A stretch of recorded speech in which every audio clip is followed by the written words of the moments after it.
Hello, hello.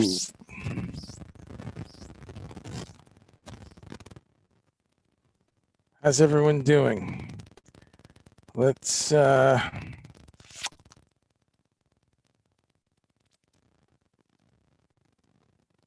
radio noises. How are you? This is a new microphone, so I gotta make sure that sounds okay. Hey, how's everyone doing? I see. All right. I see a few of you tapping in already. This is awesome.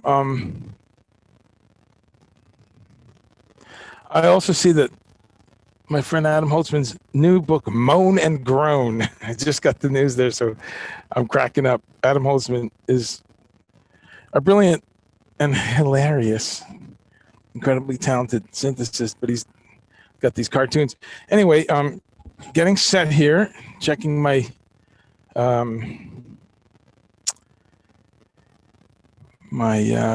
little dust screen. Let's see. We're live on YouTube. Looks like we're live on Twitter, and looks like we're live on Facebook. How are you, Facebook people? Let's just check the audio.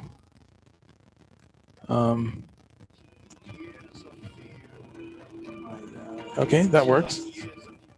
We got some Rollins Band music in the background, so that the Facebook algorithm is going to come after me for that 1.5 seconds of music. How's everyone doing? Let me open this up so I can see your comments. Scott Fisher, hey, Ann Everett. I'm breaking up a little bit, so let's try to fix this. I think we got a nasty channel. Check 1, 2. Yeah. Is that better? Yeah. That's okay, right? Vocals are okay. Scott, my resident sound man, what do you think?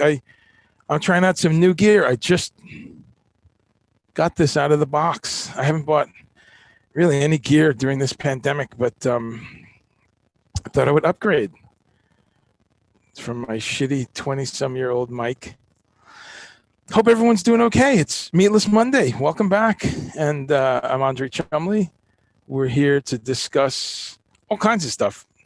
You know how it goes here. It could get kind of asymmetric, kind of random, but we try to make sure that there's a bunch of talk about natural food and vegetarian lifestyle, vegan lifestyle. We want to make sure there's some of that at least, and so that's not just rambling. But I promise some rambling, and I promise that you'll be very interested with our guest today, a gentleman by the name of CHRIS HASKETT. So he'll be coming up in about 45 minutes, I think. CHRIS is, you've seen some of the bio stuff, so we won't get too into, we'll talk about it when he's here, but mostly known as the guitarist from the Rollins Band. You've seen him in that band or various CHRIS HASKETT groups. He's had a few different groups along the way, and done a lot of other stuff, Iggy Pop and Pigface and Jah Wobble. Remember Jah Wobble, the bass player from PIL, Public Image Limited. So CHRIS has worked with a lot of people in the punk and hardcore and alternative music scene for many years. But I tell you, the era where he was in Rollins Band, which was something like almost 20 years or something. Wow, just a riff machine. So we're going to talk about that. We're going to talk about his plant-based lifestyle. He's a pesca vegetarian for 40 years and Buddhist and very spiritual guy, very, very peaceful guy, very thoughtful man, philosophical, and a lot of great stories as he traveled around the world. So we're going to talk about that.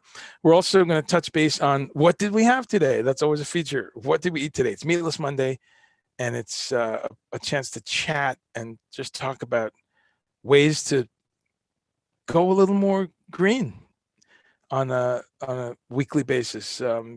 Just, break it up a little bit. If you're a big carnivore, it's a chance to just break it up a little bit, on a Monday, have something a little lighter. A lot of people do that culturally, religiously, spiritually. You have people in many different religions where they have a meatless month or 40 days or once a week, or so it's kind of something someone came up with. I really should study that, find out who came up with Meatless Monday originally. We're going to look at that too. I have the website up for Meatless Monday, and I also have a new website to announce. I have a website now for this venture, and I'll start right there and show you that. It's called Meatless Monday Meetup.com. So I invite you to check that out. Let's see if I can make this work. Is that sharing? I think it is. So there it is. I just, really simple website. I thought let's have one spot to put a lot of this stuff, and I just got some. That's just simple kind of a GoDaddy kind of a website I threw together. I love that it's so straightforward these days. If you don't know much about programming, which I used to, I actually have a computer science degree, but haven't used any of that in years. But I did stuff on Dreamweaver back 20 years ago. I think my friend Anton Roulart's here. What's up, Anton? And Anton did the first site for natural food store that I co-owned, Second Nature. And then I learned Dreamweaver, and then I've done a bunch of other HTML editing. Anyway, it's so cool these days. You can put this together like, on a train ride, 15-minute train ride home, or anything like that. So I just got just a simple picture there, and we're going to have some better pictures coming up. But, I just want to have a spot where you folks could, if you forget how to watch this show, the links are right here. So all you have to remember is meatlessmondaymeetup.com. And I haven't put the email contact in yet. I literally did this like a half hour ago, but I put my socials in there. So feel free to, if you go there, you can, go to my Facebook, Twitter, Instagram, or YouTube channel, 3 of which this program is broadcast on.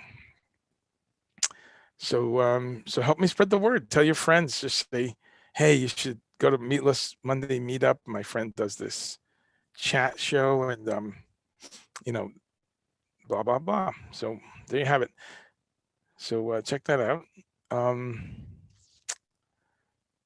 What other fun things? And then of course I've got my Instagram linked on there, and I'm going to start doing a lot more. I just don't do enough social media content. Who's got the time, folks? But you do have to find the time if you're doing public stuff. So I'm really trying to do that. So please follow me on Instagram. I'm Guitar Tour on Instagram and Twitter. And I promise that I will do more stuff there. It's a lot of fun, but I'm often just really busy. But I'm Guitar Tour on those platforms, and I'm guitartour.net. So I know it's too much to remember, right? But if you, that's why I'm trying to at least have it all in one spot. So yeah, so tell me what you're doing. Tell me what you had for lunch today on Meatless Monday, or about to have. As usual, I share some pictures of food that my wonderful other half, Robin, prepared, because I cook a bit, but I cook the boring stuff. I just do the greens and rice, and maybe bake a potato, or I do soups a lot. I do some Thai curries. I do kind of the boring stuff. She's the gourmet, and she does these amazing menu items. Okay, let's kill that share for a second. So today I'll start out with my lunch. And we're going to have CHRIS HASKETT here shortly, folks. For those of you just tuning in, CHRIS HASKETT is our guest. visionary guitarist from the Rollins Band. Played on a track on a David Bowie record. I mean, wow, that's a scout badge right there, right? Yes, he plays on the record Hours, and worked with so many great people, but so many great records of his own. We're going to talk about that. And his music ranges from kind of psychedelic electric stuff that's somewhere between Sun Ra and the Grateful Dead and, you know, Sonny Chirac and Hendrix and blues, somewhere in that universe. And then he does beautiful acoustic stuff, just, you know, straight ahead fingerstyle, beautiful kind of Americana, you know, somewhere around Pierre Ben-Suzanne, John Fahey, Michael Hedges, a lot of things going on his acoustic side, which is quite remarkable. You know, he's got a whole other thing there. So we're going to talk about that. But while we're waiting for him, he's in Australia. So he's just getting up now at 6 a.m. So thank you, Chris. He's doing me a solid and getting up at, you know, real early and taking care of the kids and then coming on the show. So what did I have today? I had we did my punk rock promo. I love that you can do promo so fast too, you know. I'm an old punk rocker and I spent many a night in the Kinko's office, you know, with an actual cutting and pasting using razors and scissors and paste. We did cut and paste. I used to make posters like this, and you'd pay however, you know, $1 a minute or whatever for the computer, and you'd print a few things and get off the computer real fast and cut the stuff up. I think the computer was free after a while, but you really just made this kind of shit back in the day. So I thought I would do a kind of a punk rock looking thing for, you know, some punk rock guys.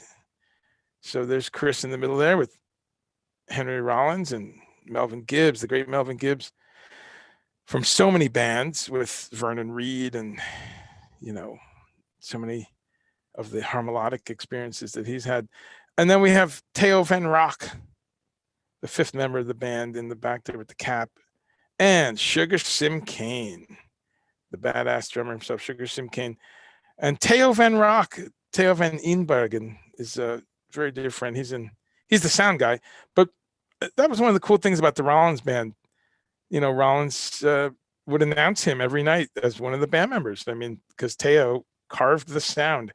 So incredible band, huge sounding band. There's Chris, of course, in his kind of ascetic monk PRS stage look, which was great, you know, in 90s rock with, you know, a lot of long-haired people, a lot of dreadlocks, a lot of hair, right, folks? Everyone, black, white, Puerto Rican, Asian, everyone had some crazy hair happening. Chris was the calm figure. And the cool part is he's this calm looking guy. He could have stumbled out of an ashram. And then guitar starts happening, right? Holy shit. I want to play some of this, but, you know, fucking Facebook just flips out and you play any music. So rather than get this stream choked but you know the Rollins Band music. If you don't, go check it out. You know, we were watching the 1994 Woodstock earlier. Man, they played Woodstock, and to translate that kind of, you know, small club, you know, medium club punk rock energy into that giant Woodstock crowd is quite something. So take a look at Woodstock 94 if you've never ever heard of this band. And you're like, who the fuck? Why is he rambling about some, you know? If you've never heard of them, just punch up on YouTube Rollins Band 94 Woodstock. There you go. And it's a great moment for the band. It's quite a few years into the band. They changed lineup by then.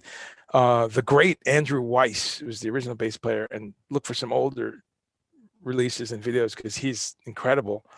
But they switched bass players as happens sometimes, and they got this great bass player Melvin Gibbs, who you find on the Woodstock show, but just a great show, and just seeing how stripped down it all is. I mean, these guys, I think 3 of them are barefoot, maybe all of them. There's nary a shirt to be had. They just walk out there, and then there's no pretense, and they just crush it. So that was always one of the things, when I would see the Rollins Band, when we would go see them. Saw them many times. And Chris, before I met him, I was a little intimidated. I was like, this guy is scary, because he looks like this monk, this calm monk, and then he starts playing that fucking PRS through a Mesa Boogie stack, and your head was gone. So anyway, that's the music side. I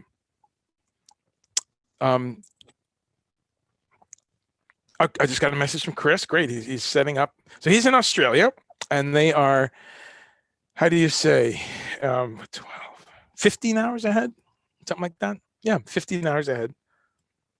So they will know who won the election before we do. So get on the horn to all your friends in Japan and Australia.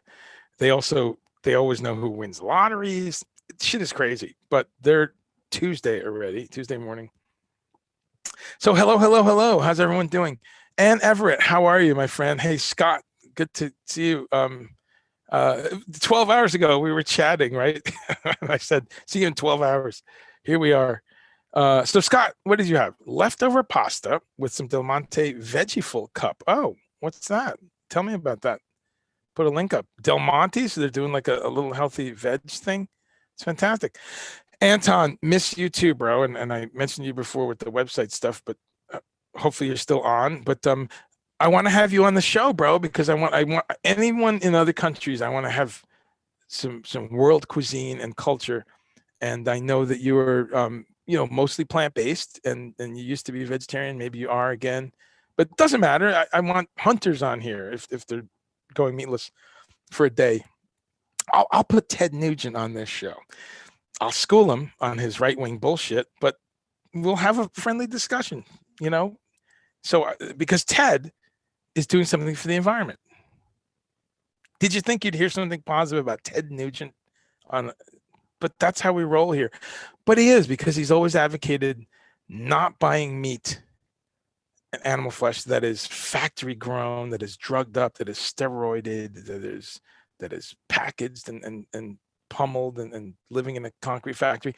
So I got to applaud that, because that's the message. This is an environmentally inspired show. And again, I just say that to say that I welcome everyone. If you fish, you eat lamb once a month, or let's get together on Monday and be meatless. That's all. That's where it starts, and we can radiate out from that into other stuff. But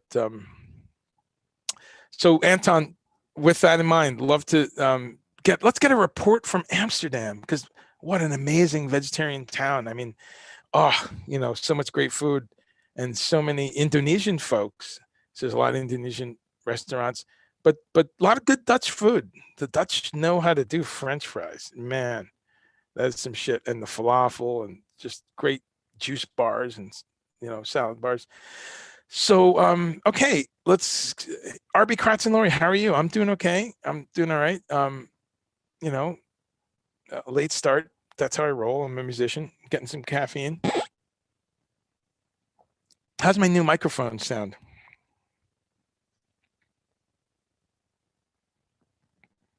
Hardest part about being a vegan is waking up at 5 a.m. to milk the almonds. Har, har, har. Whoever gave that cup to us.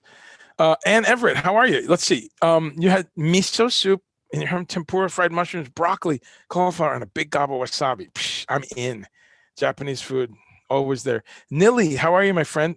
I know you've been real busy doing your other shows, but I'll put you on spot right on the air. You're going to be a guest very soon, reporting in from Israel. I can't wait for that meetup. A, because we haven't talked in years, but B, because my time in Israel, which was about 5 days, I think 5 or 6 days, up there on my food world diary. Oh my God, the food in Israel, the fresh, amazing food, the Mediterranean vegetables, the lemons, so many lemons on everything. So great food. But I want to hear your report on plant-based life. So you tell me, just pick a Monday. I know you're real busy, but you're now on the spot. You're obligated to be on sometimes.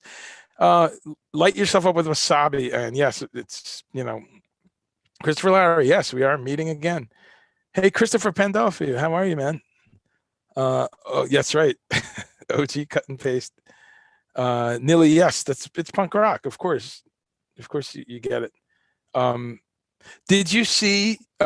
This is for any Cure fans. I know Nilly's a huge Cure fan, but any other Cure fans, which get off my show if you're not giant Cure fan. Love them. Staring at the sea was like my college Bible. But did you see this? What's her name? Miley Cyrus did a little half-hour concert the other day, and she did Boys Don't Cry. So it was cool. She did a few covers. Zombie by the Cranberries. So, all right. So on food.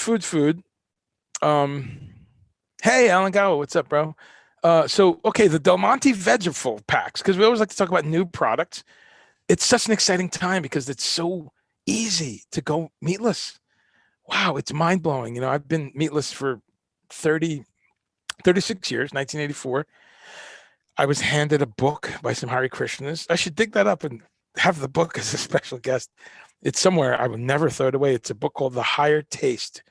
And it was about, it was half recipes, half kind of philosophy about suffering and the concept of ahimsa, doing no harm, and kind of just my first reason to think about some of those Hindu and Buddhist principles of compassion and non-harm. I'm excited today. One of the things to talk about with Chris is Buddhism and kind of suffering and are plants suffering? Are animals suffering? Is there a difference? Because one of them cries out and one of them doesn't. How do we process the permanence and the reality of suffering in our reality, in this plane? How do we access other planes of reality and kind of think about, human emotions and letting go and understanding what suffering is? So we talk about some spacey stuff, Chris and I, and I've known for many years. So we've hung out and had, some crazy talks beyond music, but it always comes down to earth, which is, holy shit, we need to do something about the environment. I mean, that gets really like feet on the ground immediate. And so eating meatless, eating less packaged food, not just eating meatless, because there's lots of stupid vegetarian food wrapped in plastic and boxes. And, it's about reducing that and eating as much live, real, raw food as you can, going to farm markets, all that.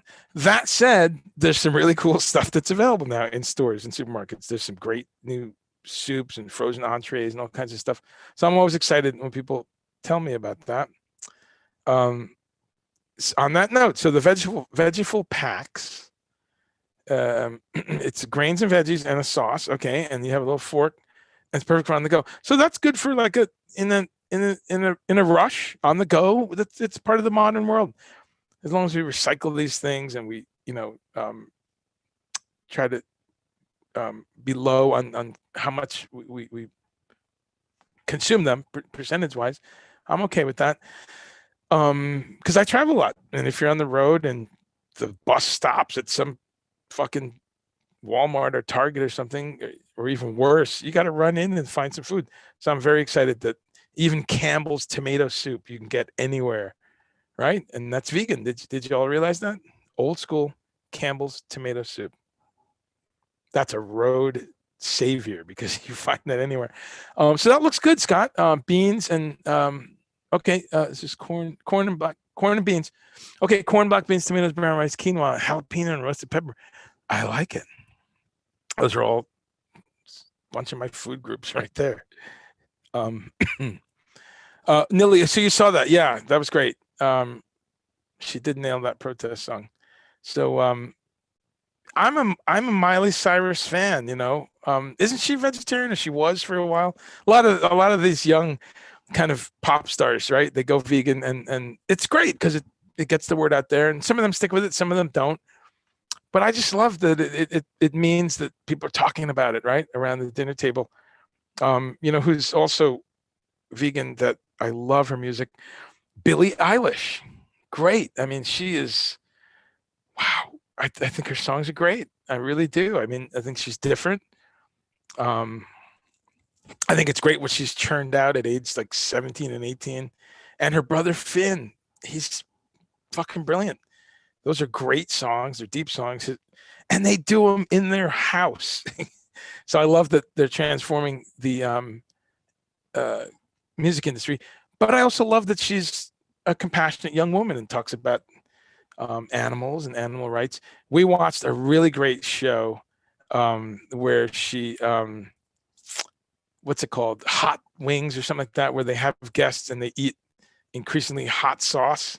And she had like these vegan nuggets. So I'm learning that, yeah, she used to be vegan. That's what I was thinking. That's what I was saying. Some of them were vegan, then they changed. And that's great. That's fine. We're all on a journey. Everything's cool. It doesn't, just that you even stuck your toe in the water and checked out. That's what I'm about. If you can get people to conceive, wow, humans can live without animal flesh. I just didn't realize that's all. That's my goal on Earth. Try it for 1 day a week, and then if you try it for a couple years or something, and that's even better. So it turns out, okay, so Billie Eilish, she's eating fish. Okay, she was omega-3 deficient. She needs to come on my show. I'll straighten her out because yeah. Well, folks, any of you who've been, my voice is breaking up a little bit. Any of you who've been on my show a bit, you know that. Let's see if I can fix the gain structure on that. How's that? Is that, see, that's check 1 2 1 1 1 1 1. Yeah, 1. All right. Any of the audio type people out there, tell me if are you getting some breakup on that? Omega-3s. Any of y'all that have been on my show since the beginning, you know I'm obsessed with talking about fat, right? You're my witnesses. I'm always talking about coconut oil, avocados, walnuts, macadamia nuts, almonds, cashews, right? I'm always talking about good plant-based fats, especially avocado. Oh, it's had some last night, just it's the best. And we don't live near where there's avocados, so then you have a carbon footprint sort of a thing to balance out. But omega-3s, flax seeds, flax oil, borage oil, hemp oil, evening primrose. Again, some of you have heard me talk about this. Please take that seriously. You got to learn about essential fats. You got to learn about omega-3, 6, 9, and how balanced they should be. So you have 3. I'm seeing, look at myself backwards, but you have 3, 6, 9. I don't know what the hell that was, but you get the picture. There's 3 different things, and they're being balanced. Like, is there that much of that, or that much, or that much, or that much? They are different ratios. Sadly, in the American diet, we have way too much. I believe it's 6s. 6 is the corn oil and the just not so good processed oils. That's very high in the American diet. We have very bad omega-3s. Now, you can get them from deep sea fish. You can get them from a lot of sea animals, but you don't need to. You can also get them from algae, which is, what is algae? Is that an animal? Is that algae is right in there, right? You get them from spirulina, which I consume quite a bit. You get them from walnuts, and other nuts have omegas in them. So it's important to learn about that. Learn what linoleic acid is. Linoleic, look that up. Learn what linolenic acid is. Very confusing because they're very close. Learn what MCTs are, medium chain triglycerides. Those are very hip right now. People are putting them in coffee. That's what's funny, like the keto and the paleo people, who I respect, and I respect everyone's path and journey. But I have some friends who are on that, and what's funny is they're talking to me about how good fat is, and I'm like, really? Been talking about that for 30 years. Or then they'll point out that they're using MCTs and non-GMO MCTs, put it in my coffee. And I'm like, yeah, I was selling those in our health food store, and when we were wondering if Gore was gonna win or Bush. Like this is old news, but I'm always glad when there's new rebirth in ideas, and so MCTs are great. Medium chain triglycerides and other things from coconuts that people are learning about. So I really urge you, get yourself educated on omega fats, because this reminder from Billie Eilish that she was omega-3 deficient.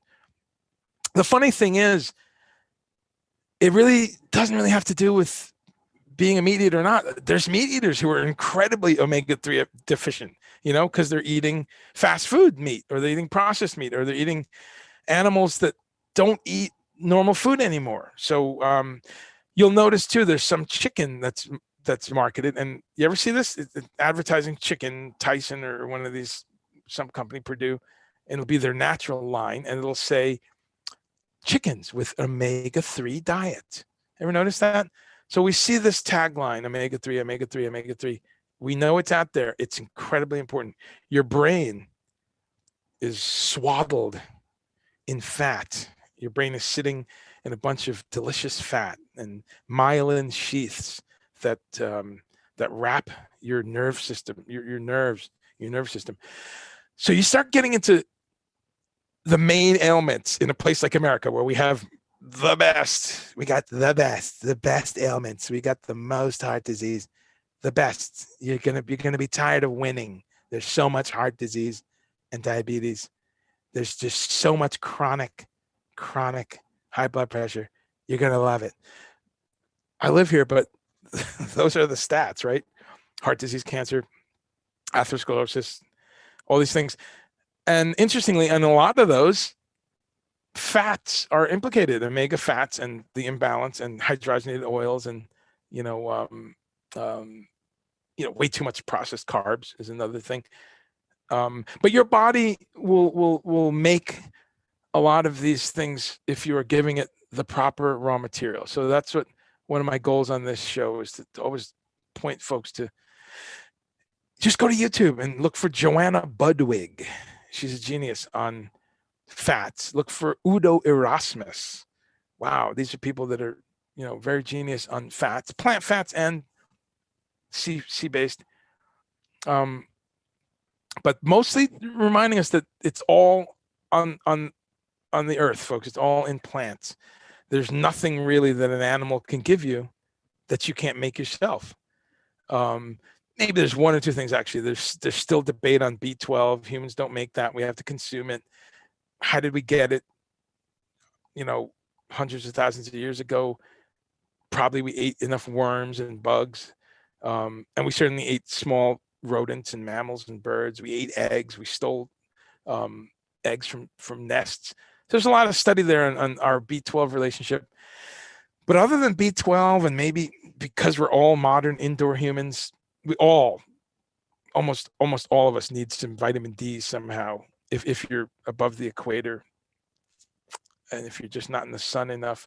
So, but in the big spectrum of nutrients, right, you start looking at all your lipids and proteins and fats and all the requirements for life, for human life, or any mammal life, but we're humans.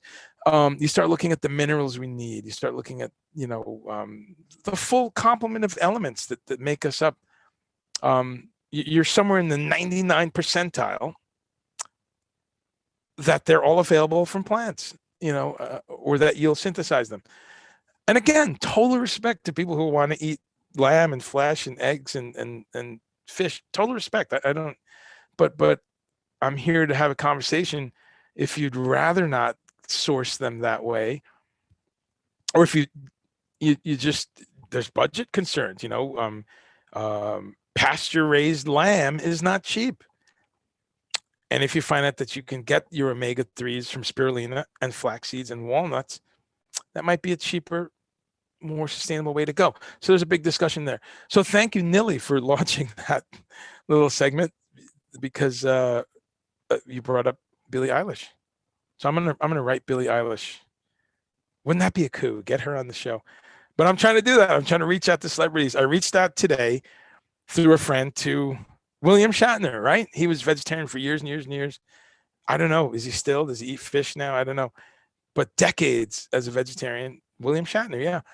And I almost said Weird Al, but Weird Al is vegetarian also. I almost had a chance to work for him years ago.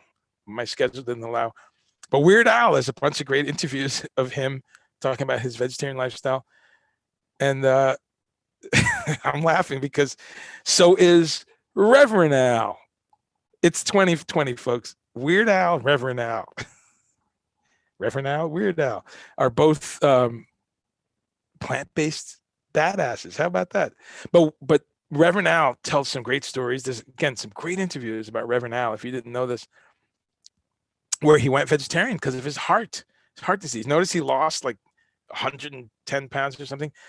So he tells some great stories on his blog. He gets up at like 5 a.m. He works out. He gets on the bike. He makes a vegan smoothie. He starts writing. He takes phone calls, does his show.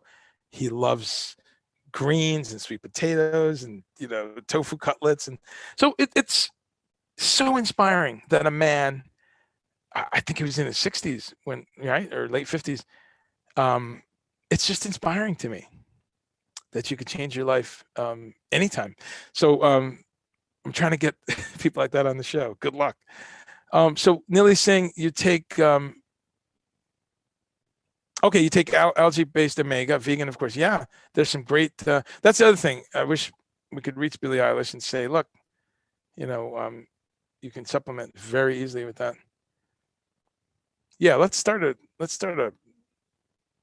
sending her some info here. Fish, the bummer about fish, folks, in 2020 is it's fucking 2020. Humans have blown it.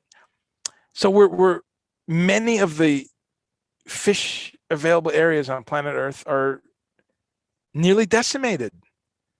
There's problems. There's major problems where, again, just go down that rabbit hole. You'll be shocked if you don't know this, because it's not talked about a lot, because it's a pretty uncomfortable area. The media is not going to get on there and say, folks, had enough bad news? Well, here's what's going on with cod fishing off Cape Cod, or, some of the fishing industry in the Mediterranean, or off various Asian countries, the stuff that's happening with shrimp farming, the environmental toll that takes in Vietnam and some of the Southeast Asia. Of course, whaling is still an issue in a handful of countries. Of course, these large-scale nettings where they're netting tuna and things like that, but they catch turtles and, dolphins and all that. And they knew about that in the 70s. Remember, there was dolphin-safe tuna? And to their credit, they responded to the pressure, public pressure, and developed some techniques to just catch tuna or just catch tuna and bluefin and 10 other fish, but not dolphins. But we really overfish these days. As a culture, as on an industrial level. And again, if you enjoy fish, total respect. Again, you know me at this point. I'm not here to be that Nazi vegan. I never was that guy. But let's have a rational talk about the sustainability. So, okay, so some good stuff there. Christopher Larry is getting hungry. Okay, Robert Smith, our hero from The Cure, is pescatarian. That's awesome. Yes, I remember when he was veg a long time ago. That's just great, though. Just these heroes of ours who are spreading the word on that. So Vicky says, so proud of me. Okay, decided to give the vegetarian a try. Okay, great. It's a bit overwhelming. I think it's maybe because I feel it's too easy. I feel like I'm missing something. That's great, Vicky. Good to hear from you. I haven't heard from you in years. Good to hear from you. You're keeping minimal dairy and fish, but you want to get flour and sugar out. Great. Okay, great. So, that's just great to hear. I'm just absorbing it, and yes, start slowly. And technically, what you're doing is, they would call pesc lacto vegetarian. So you have fish and milk and vegetarian. And these terms are important, I think. If only for one reason, to just not confuse people out there. And one of the things I find as a vegetarian, I'll go to a restaurant and I'll order something. And I'm going to talk about this with Chris because he eats fish, which is great. And it's great that you're down to fish and dairy and vegetables only. That's superb, Vicky.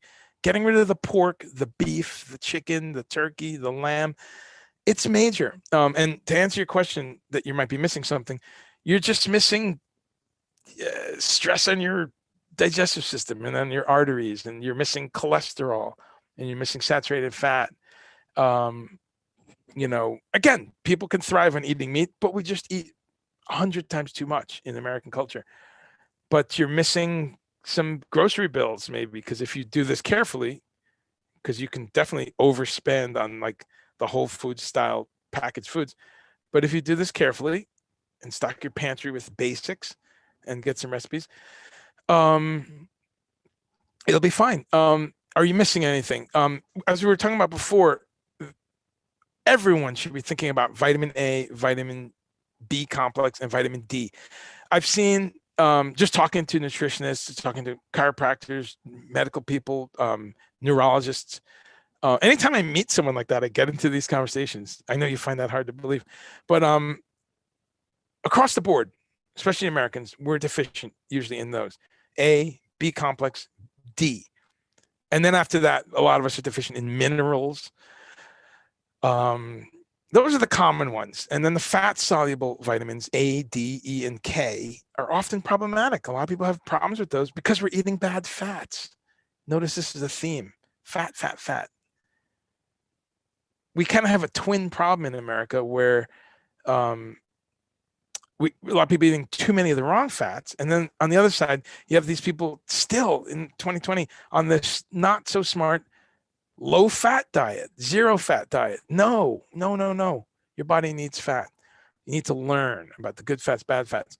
So I didn't mention that before. One of the bonuses of getting better fat is that you, I'm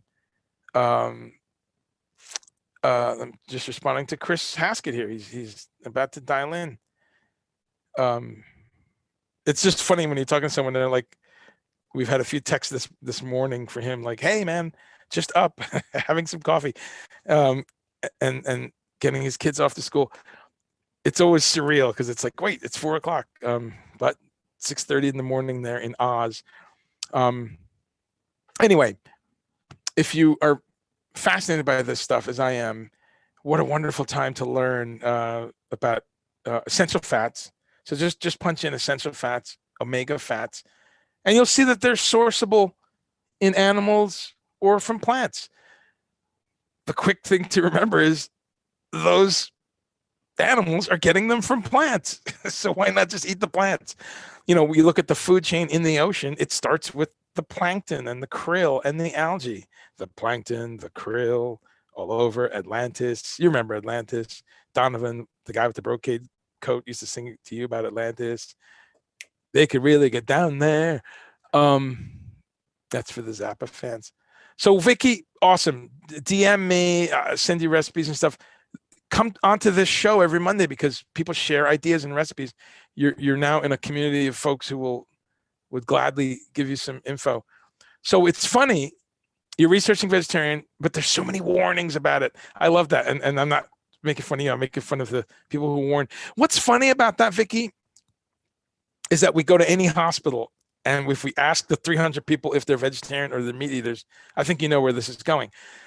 They're going to be people with hypertension and blood pressure issues and heart disease and cancers, which can come from a lot of different things. My partner was vegetarian and died of cancer. So I'm not out here saying vegetarianism prevents cancer. No, not at all. Cancer is often genetics. We know that. And you're fucked if there's a genetic line of cancer. So she had, cancer in her dad, her grandfather. But, we can impact with lifestyle.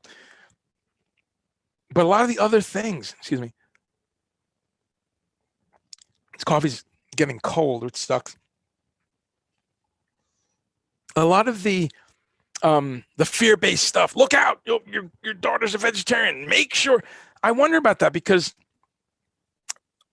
no one says anything to the other kids that are having severe allergies or that have energy issues or have digestion issues. The amount of kids that I've seen in my career with Crohn's disease or with irritable bowel syndrome or young kids with cholesterol issues. I remember dealing with some late teens, kid, 17, 18, 19-year-old kid. I remember particularly this young man who was a football player or something like that, and was on this insanely high protein diet and pasta loading and stuff like that. But when you add that all up with his genetics, he had pretty bad cholesterol for an 18-year-old. So my point here is, it's funny, you only hear warnings about vegetarian eating when, the hospitals are filled with meat eaters. Like, let's have a warning over there, right? It's just funny. It's kind of like they urge you to drink milk, drink milk, drink milk. Why? Well, so your bones could be strong. Milk does a body good. Then you do some research and you realize, wow, America actually has incredibly high osteoporosis and brittle bones, and elderly people with high instances of breaking their bones. What happened? We've been pouring milk down our gullets since you told us to. We should have bones of steel. So it's funny when you hear these conventional warnings. So take that with a grain of salt. Sea salt, Himalayan pink salt. No, any salt, Vicky, but reach out to me and I'll point you to medical information, nutritional information from doctors and scientists. Just because there's this pretend reality that we're just hippies and we're making this up. But the fact is, in 2020, and I've seen it in my almost 40 years as a vegetarian, it's great to have New England Journal of Medicine and the AMA and many of the international heart specialist organizations, certainly even more so in Europe, where they're very much more into prevention because of their national healthcare. But there's oodles of research coming from places like Scandinavia and Germany and Netherlands that really support what we're talking about here, support a plant-based diet, a more plant-based diet. And many of them conclude, they don't outright say, hey, our population should be vegetarian, but they usually conclude, and I've read many of these, and I've read the abstracts and articles about these reports that just keep happening. And almost every one of them says, you will be healthy on a plant-based diet. We're not telling you to do it. We're not telling meat eaters to not do anything. But we are here to say that looking at all the science, looking at the full complement of nutrients and minerals and vitamins and enzymes and just other components, I'm just rattling off the top of my head, the fats, the lipids, the necessary triglyceride sources, just all of the things that you need for the electrolytes, all the things you need for optimum health. More and more and more medical science is confirming it's all there in plants. It's all there in plants. So we should all be growing more food in our backyard too. So EPA and DHA, yes, we love it. So what did you eat? So I had, so we're just minutes away from our guest. If you're just tuning in, CHRIS HASKETT from the Rollins Band. He's getting set up right now in Australia. Just sent me a text. So we will have him within minutes. And I hope all my technology works. So what did I have today? Here's my lunch. It was awesome.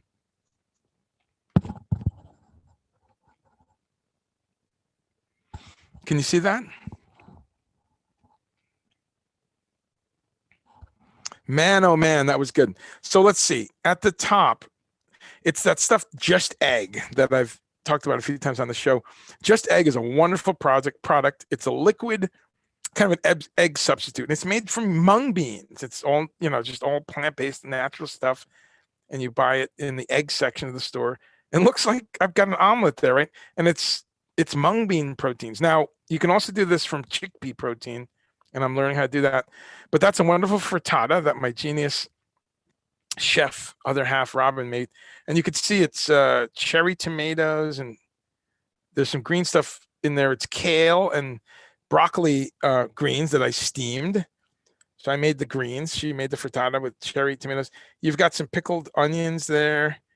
And then, let's see, I move it this way. You got some, the kind of charred stuff is roasted onions. We roast onions all the time. Then some hot peppers and some fresh cilantro and some Spanish olives. So I got some fiber, some fat, some protein. Oh, on the bottom right there is some sweet potatoes and a piece of white potato, all baked. Oh, so delicious, folks. You know, and I don't even think about food groups. I mean, you don't have to. That's the beauty of plant-based. If you just make sure there's a diversity there, that you're really pulling colors. I've seen people say that if you just mix up colors, you're going to get everything. But I've got, again, fat, protein, minerals, fiber, of course, it's all fiber. What else, right? Vitamins, minerals, fat, protein, no cholesterol, zero cholesterol. I don't say that enough. I really don't say that enough. That a plant-based diet is zero cholesterol, zero. You don't need it. Your liver will make the cholesterol you need. Now, that's the other thing that some vegetarians, I think, don't acknowledge enough. Cholesterol is awesome. I love cholesterol. I make all that I want, all that I need. It's a lipid that it's a fat. Oh my God, you gotta have cholesterol, but you don't need to eat any. Does that make sense? That'd be a great vegan t-shirt, right? I love cholesterol. I just don't eat it because, it's so vital. Oh my God. Enzyme fabrication in your body. As I said, it's in that group of protective fats. That's myelin sheath. It's like the myelin sheath idea where and what was the myelin sheath? You can look that up. It's the protective kind of stuff around your nervous system, parts of your nervous system. Cholesterol is a waxy, fat-like substance that's found in all the cells of your body. This is at medicineplus.gov. Your body needs cholesterol to make hormones, to make vitamin D, and substances that help you digest food. This is great. I didn't know this. I just randomly looked. Medlineplus.gov, folks. It's a government site. It says your body makes all the cholesterol you need. So that's it. I love that that's becoming a mainstream idea. Okay, it looks like we've got Mr. CHRIS HASKETT coming in. Let's see what we got here. Hey, man, can you hear me? Yeah, yep. Can you hear me? Yes, I can. Yeah, I look exact. It feels like I haven't seen you for almost like 7 hours. It's been, how you been? It's surreal. Here we are. I've been great, my brother. Good to, let me just click over here so I can monitor. But no, great to see you again. And folks that are out in Facebook land and YouTube, ladies and gentlemen, Mr. CHRIS HASKETT. People of Earth, do not fear us. What time is it where you are? It's 3:55 Eastern PM. Yeah. Okay, great. Yeah, okay, and cool. you are what? About to be 7 o'clock in the morning. Wow. But I'm glowing with virtue. I've made the kids breakfast, made my wife's breakfast. I made the school lunches. Okay. My halo is beaming. That's awesome. Well, I can't thank you enough for getting up at 6 in the. No, I'm often up. I'm just not usually this functional. Right. On the other hand, it occurred to me when I was making breakfast this morning, like, the words that strike fear in if you want to get one of us up, just call up and go, "Hey man, where are you? Bus is leaving." right. Just then, right now, that's a good one. I got to tell Robin that's a good one. Robin says hi, by the way. Hi, Robin. She'll probably check in, but that's a good one to tell your partners, rock and roll people, because before you realize it's not true, the adrenaline's already going, right? Yeah, the bus.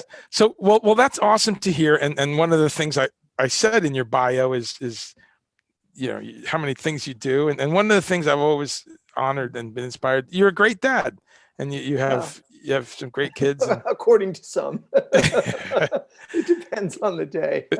But getting them, out to school. So let's start there, man. Touring. None of us have been in a tour bus in ages. Tell us a little bit of how how are you doing down in Australia, and what it's like in lockdown? Give us a little. Well, actually, Australia again is like it's a big country without a lot of people in it. So we've been pretty lucky. Not as diligent as New Zealand, which I think is again kind of like the beacon. I mean, I want to have Jacinda Ardern just cloned. I just want to have her franchise, right? She is awesome. I mean, just a normal person with common sense. Australia at the moment it's pretty good actually. There was a bit of a spike in the state to the south of us in Victoria, and by spike, you're talking. I think it was at most like I think on one day there were like 600 cases or something like that. Wow, and that was a big deal. That was a big deal. That was the biggest thing, and then they went into pretty much total lockdown in the city of Melbourne for about 3 weeks. Everybody at this point, you're seeing like ads and stickers and graffitis, saying like the state of Melbourne. The state of Victoria and the people of Melbourne, all of Australia owes them a huge thank you, because they really did it tough. They really shut down pretty much everything, got their numbers down, and then they've had like zero new cases for like the last 4 days, which is good. And New South Wales, I think we've got like 4 or 5 new cases, but they're all community transmission. They're all within families or within, So it's not so bad. And lockdown has never been, we never reached like Italian standards. People are, they're starting to get a little bit careless. I mean, that's what happened in Victoria is, everything, when it starts to work, people think they don't have to do anything anymore, So, but overall, actually stuff is open. The schools here are back to face-to-face. Okay. So all schools all over Australia? In New South Wales, I'm not sure about Victoria. Okay. I'm pretty sure everywhere else the schools are face to face. Some stuff like choir isn't going, and the school band, I just know about the schools, only just started using wind instruments again recently. Right. Those are very spitty. Yeah, exactly. And so before that, it was just kind of, it was like David Van Teegen, they'd everybody had sticks, and they were just practicing rhythms, reading their charts with sticks and playing rhythms. And so I'd say we need a word for it, but something like tentative normal. So you go out, you can do pretty much everything that you would normally do. Museums and stuff are opening up. The theaters aren't open yet. The movie houses are open, but again with distancing. Okay. But about a lot of people are keeping their distances with strangers. I guess that's more of it. It's a really interesting sociological phenomenon. It's like so people are basically living normal with people. It looks like people are just acting completely normal with close friends and family, and they'll bunch up and they'll hang out in a restaurant and get drunk and spit in each other. But with strangers, everybody is like, ooh, like this. And I wear a mask when I go to shopping and stuff like that, but more out of politeness. Yeah. You know what I mean? And it's like it's partially a thing of like, this isn't over yet, and everybody needs to do their thing. And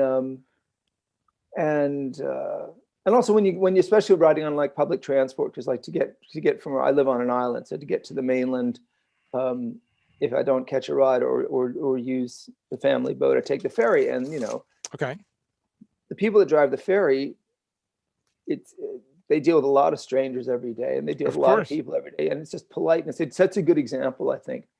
And so, but I'm not particularly personally as jumpy about it as I was a couple of months ago. Sure. And, so I mean, it's lucky, and then it does become easy to forget when you look at like what's happening in the States, or when you look what's happening in England, or starting again in Italy and Spain. You're like, what's going on over there? There's something happening, But yeah, well, I think similar to what you said, with nature, right? I mean, well, yes, we're going to talk about that for sure. But similar to what you said, in some of those countries, things were great, and then they just opened up too fast. Restaurants, I saw pictures in Paris, and people were no mask, just the beautiful social thing of Paris sidewalks where you're elbow to elbow with strangers. But I was like, no, too soon for that. And there they are. They're shut down. Or Sturgis. Yeah, man. Sturgis. Have you looked at the numbers for North and South Dakota? I looked at a lot of the Sturgis aftermath, man. That was Yeah. not funny. That, And yeah. it's, it reminds me, there was a kind of a joke. I remember once going into New Hampshire on tour, crossing over to the border into New Hampshire, and the state, and there was a it's a drive-in liquor. It's a drive-through liquor store, right, in New Hampshire. And Wow. I can't remember who it was in the van. I don't know if you know the state motto for New Hampshire, but anyway, someone just went, live free and die. Right. What could go wrong with a drive-in? Yeah, exactly. So it's kind of like live free and die. Yeah, it's like, sure, okay. That's good. Just don't take all the old, don't take everybody in an old people's home with you, No, New Hampshire, that should be a whole, we should do a special just on New Hampshire, because people don't realize how New Hampshire's the South in a lot of ways. Yeah, well, New Hampshire is the New England version of Florida, man. Yeah, I mean, living in the South. No offense to the people in New Hampshire. No, it's true. Living in the South, I get a lot of conversations comparing the South-North kind of attitude, and New Hampshire has it. So I want to frame this a little bit, and we'll jump around. I mean, as we always do when we chat. I jump around. Yeah, that's great. You jump around on the guitar, so that's good. But tell us a little bit. Take us back, because we are in Meatless Monday, and folks, we have CHRIS HASKETT here. CHRIS, of course, well known from the Rollins Band, many years, founding member, original member of the Rollins Band, but has worked with so many amazing people: Iggy Pop, Pigface, Reeves Gabrels, Lucky, yeah, but a lot of amazing records of his own that we're gonna go through those, and we're gonna talk about. He's doing 3 albums right now, I think you said. Yeah, at least. Right now. So we're gonna come to that. But take us back to about 1980 or 81, when you tell us about becoming the dark years of the Reagan presidency. Yes, right. Well, we're just tell us a little bit of those punk rock years and being around, people like the Bad Brains and Fugazi, a few years after that. But tell us a little bit about going vegetarian, and I know you're pesca vegetarian, so you have mostly plant-based, but a little bit of fish. Tell us a little bit about what took you there. Okay. Yeah. I mean, I think it was just, it was partially born out of general cussedness of being 19 and just, wanting to be contrary. Partly, I mean, there's a lot of things you do when you're 19 that you can't really account for when you're older. But no, I think, I mean, at the time, I mean, I was, part of the attraction of punk rock was being generally feeling like a misfit anyway, I think, and looking for ways to, you're always, I think, part of, how you put it, at a certain age, a certain mindset, you're always looking for things to kind of subvert the peers you can't join. Yeah. And that's good. I don't know. It's just an impulse. But I think, I was, my radar was always very attuned to things that were different lifestyles, different attitudes, different musics, different everything. From my peers were into. Do you remember this is we're talking 1980, 81, and I think at the time, I mean, again, that's the last time I voluntarily ate meat. It must have been 81 or the beginning of 82. Wow. And it wasn't so much a moral objection. It wasn't so much about the animals as much as, because that probably wasn't contrary enough. It's like, that was probably too sentimental for my punk rock mentality. My original objection really, and was more about when I found out like all the stuff that goes into meat, especially supermarket meat, the antibiotics and drugs and all that. Hormones, and to some degree, I didn't know that much about factory farming and stuff, but I mean, everything I found out about meat afterwards only kind of added to my, oh my God, I don't want to do that. Sure. But that was the primary impetus really was, like I said, a sense of contrariness, and also just kind of the notion that, I mean, everybody's eating way too much penicillin and amoxicillin for no reason. And, we're creating bugs that now have enormous resistance. And this is a big problem. And I just don't want to do that, which is really weird. I mean, it was odd. It was odd because at the time, I drank like a college student and smoked a pack of cigarettes a day. And there's lots of other things that college students do, didn't sleep. And generally, it kind of stands in opposition to my general disregard for my health otherwise. No, that's always the mix, right? That we do other stuff that wasn't. But okay, no, but that's the contrariness. Yeah, and I can get with that. And I went vegetarian about that same age. And 19 actually. Yeah, I didn't know that. Yeah. So I get the contrary thing. So and now tell us a little bit about. I mean, the environment you were in punk rock. Was there a bunch of other? Oh no, this is actually where I'd gone to college. So okay. I had a really cool band back then. Actually, we never recorded anything. And where did you go? Vassar? I was at Vassar. I was at Vassar Girl for 2 years. Yeah. And then I transferred and moved to the UK, where there were a lot more vegetarians around me. Sure. But I mean, it's interesting because at that time, I mean, there were so many different.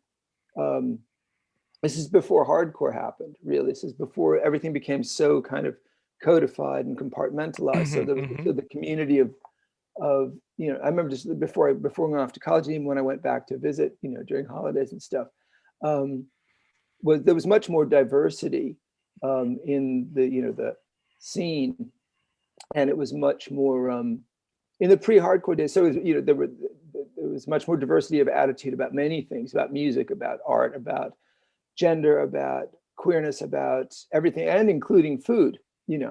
So it's one of the things that's interesting in DC is that you should talk to anybody from that time. Two of the more seminal places that were really important to DC music at that point, aside from the Atlantis Club, which became 930, there was a place which was called Food for Thought, which was just up from DuPont Circle, which was a kind of whole food. I don't think it was totally vegetarian, but had a really good, very tasty vegetarian menu. Sure. Which also offered employment to basically half of the DC scene. Right. Sure. So it was run by a lovely guy called Bobby Ferrando, who is the father of Dante Ferrando, who started the Black Cat. Oh, okay. Right, and was a drummer in Ignition and a bunch of other bands. Okay. And Gray Matter, and so that was it was originally like a hippie joint. It was originally like a hippie hangout, and just kind of taken over by all the hippies' kids. And so at that point, eating seitan and having like sweet potato wedges and stuff, it became, because everybody worked there and your friends worked there, you usually went to eat there because they didn't, your friends wouldn't charge you. Sure, so get a half price. Yeah, so so you got these kids in leather and studded bracelets, and they're having their quinoa or whatever, Sure. It was actually on the scene. And the other place is DC Space. I don't know if you ever went there. No. Which was downtown, which was, again, this is another one. Somebody should write a book and do a movie on this one. It was an amazing place, way downtown. Again, we got to remember DC was still a pretty dangerous place and really, post-riot rundown. Yeah, I mean, downtown. Isn't that ironic? Yeah, I mean, what the fucking don't get me started. I know, but again, it created a niche space for a place like DC Space and for the Atlantis and for other stuff. And DC Space had, it served actual burgers, but again, also had it was an alternative space. And the cool thing about DC Space, I don't think I ate there very much, but I bring it up because it was a place where you would go and you'd see James Chance one day and World Saxophone Quartet, and it was like whenever the orchestra came to DC, that's where they played. But it's also Sun Ra. Yeah, exactly. Yeah. So it's Sun Ra it's where you used to go. You'd see, I saw John Cale there, and then it was like art ensemble, and it was not a big space. It wasn't like a theater space. It was mostly a restaurant and bar downstairs. And the performance space was upstairs. But again, there was a kind of combination of, you'd get interesting and alternative food there along with them, and they also did burgers. But I'm saying there was this kind of mesh of it was that the alternative ways of eating and alternative things to eat were also on the they were part of that landscape, I guess. Sure. Is the way to, I don't remember knowing a lot of veg kids when trying to think. I wasn't vegetarian back then, actually. Sure. I don't know. trying to think who was. No, but like I said, but the thing that you could have, I mean, the awareness that there were other things to eat, and That's it. Yeah. and that there was a broader menu, literally. Sure. was just part of what was going on, along with everything else, musically and artistically and everything. That's great. No, and that's what it's all about. As we've talked about, it's awareness, getting people to realize there's choice. Same thing with music. You don't have to listen to Sonny Chirac, but you better know that he's out there. It's good to taste it. Yeah. Yeah, absolutely. Okay, so that's a great kind of. So you were in England. What years then? I left. I did 2 years in Poughkeepsie, and decided I didn't really want to do liberal arts and didn't really want to be. I mean, it was partially because it was partially the Reagan election. I was just like, I still have a lasting, burned, imprinted memory of campus Republicans just being such snots in 1980, going, Ronnie's going to win. I was like, oh God. Right. Now they work on Fox. Such assholes. Yeah, I know. And I think the whole it was a rough time for planet Earth. Anyway, so I moved to England in '82, transferred to Leeds. And my dad thinks I have dual nationality, so I was able to just kind of hop over. Yeah. And so I moved to Leeds, which was an interesting kind of burgeoning music scene in and of itself. Unfortunately for me, the music scene that was burgeoning was goth. The upside down bats. Well, there's some good moments out of that, but yes. But it wasn't your thing. I mean, not really. It was just kind of what was going. Because I mean, the big band from the big bands from Leeds at that point were Soft Cell and Gang of Four, who were both awesome, but they just left. Right, I was like a couple of years behind them.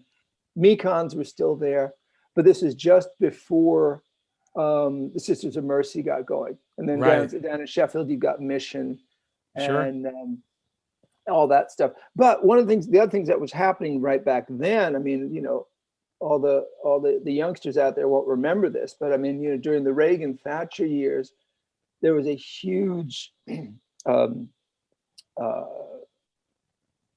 revolt. There's a huge amount of outcry about cruise missiles, American nuclear, tactical nuclear warheads, which were being stationed in England. And there was a place called Greenham Common, which was the first time I ever saw the word woman. There was a women's camp set up there to protest. This is part of the great denuclearization of Europe, and this kind of idealized notion of that. Because remember, the Soviet Union still existed at that point. The Soviet bloc still. This is way prior to the fall of the Berlin Wall. And there was a very rising leftist, feminist, queer-friendly scene at the time. And again, what goes with this was also like vegetarianism was when I got to England, vegetarianism was way more common. Especially amongst the alternative types, of which there were a lot. So at that point, there was this notion of there were people re-examining, gender, people re-examining power dynamics, and then also re-examining food.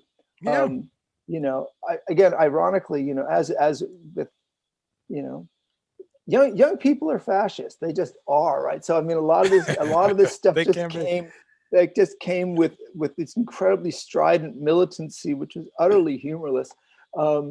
It's true, but it was there, and eventually, hopefully, you mellow, Right. But I got there, and there was much more of an awareness of like, this is a couple of years before the Smiths came out with "Meat Is Murder," but it's in that dynamic. So it was much easier to find vegetarian food, and it was much easier to find other vegetarians. Right. That said, I was also incredibly, astronomically poorer, right? So you were right. So England was the north of England especially was incredibly squalid and cold. So vegetarianism was also, even if I hadn't been a vegetarian, I would have had the same diet, which was still going to Morrison's once a week, and you get like Brussels sprouts and potatoes, generic cornflakes, Baked beans, yeah, exactly. But not even like not even like baked beans of the brand, right? You know? Yeah. So, and no, that's fascinating. I can't. I never knew that you were dual citizen. So you're English citizen as well. Yeah. So you had health care too. Yeah, that's great. When there was healthcare, yeah. Yeah, and we can't bring that up enough. You know, especially in these times, we're right in the middle of it, the election season. I always, because I'm from another country as well. I'm actually, and also UK citizen. Yeah. Well, you know, it's tricky.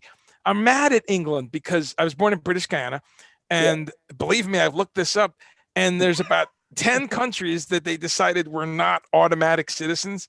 What the fuck? So I think Kenyans and Indians and Pakistanis and all kinds of other countries are maybe not Canadians. I don't know. I can't. You got to think possibly. The American. But there's so British Guyana.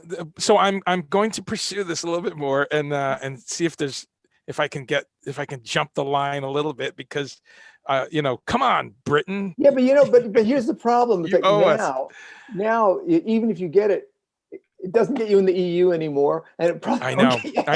That's exactly. That's why might as well move to you know, Lithuania, who will have me, or Portugal. But okay, so you were there. So you had healthcare. You're a young rocker. You're playing guitar. Did you play in some bands then? Oh, yeah. I thought you played in some English bands. The first touring I did was actually in a surf trash rock band with a guy called Surfing Dave. It was Surfing Dave and the Absent Legends. Right.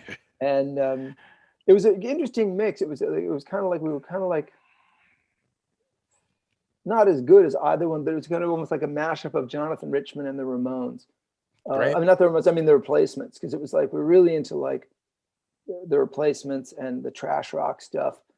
And Dave, who looked like Phil Silvers, still does actually, from Sergeant Bilko, and has a very limited vocal range. Was up there singing these incredibly charming, really naive songs in the kind of Jonathan Richman vein. And he was also quite militantly vegetarian. It was very funny. So that was actually my first tours of Europe were with Surfing Dave. That was like 83, I guess. You're 21 or something. Yeah, exactly. And you know, and as it is, maybe it was the same with you. You know, you kind of like, you're young and you're doing this. You kind of, you know, I'll do this for as long as it runs, and then when it's finished, I'll just go to grad school, right? You know? Sure. Or whatever, right? And then all of a sudden you're 45. And you've been around tour for 2 decades. You know, but that was interesting because Europe back then, you know, touring as a vegetarian meant eating a lot of cheese sandwiches. I mean, you couldn't have, you would have starved, not you. I mean, people would have, vegans would have starved. It's tricky. But yes, no. Even when I first started touring with Rollins, you know, it was how much fucking cheese can I eat in one day? Because, you know, the Danes haven't got a concept, you know, I've always got this, like, you know, you'd say vegetarian platter and all the vegetables would be covered with salami. You know, it's under there. Right. That's like Spain, right? Yeah, exactly. Oh, it's jamon. We just put the little jamon. Yeah, exactly. No, you know, I'm vegetarian. Oh, do you eat chicken? Yeah. No. So that was pretty grim.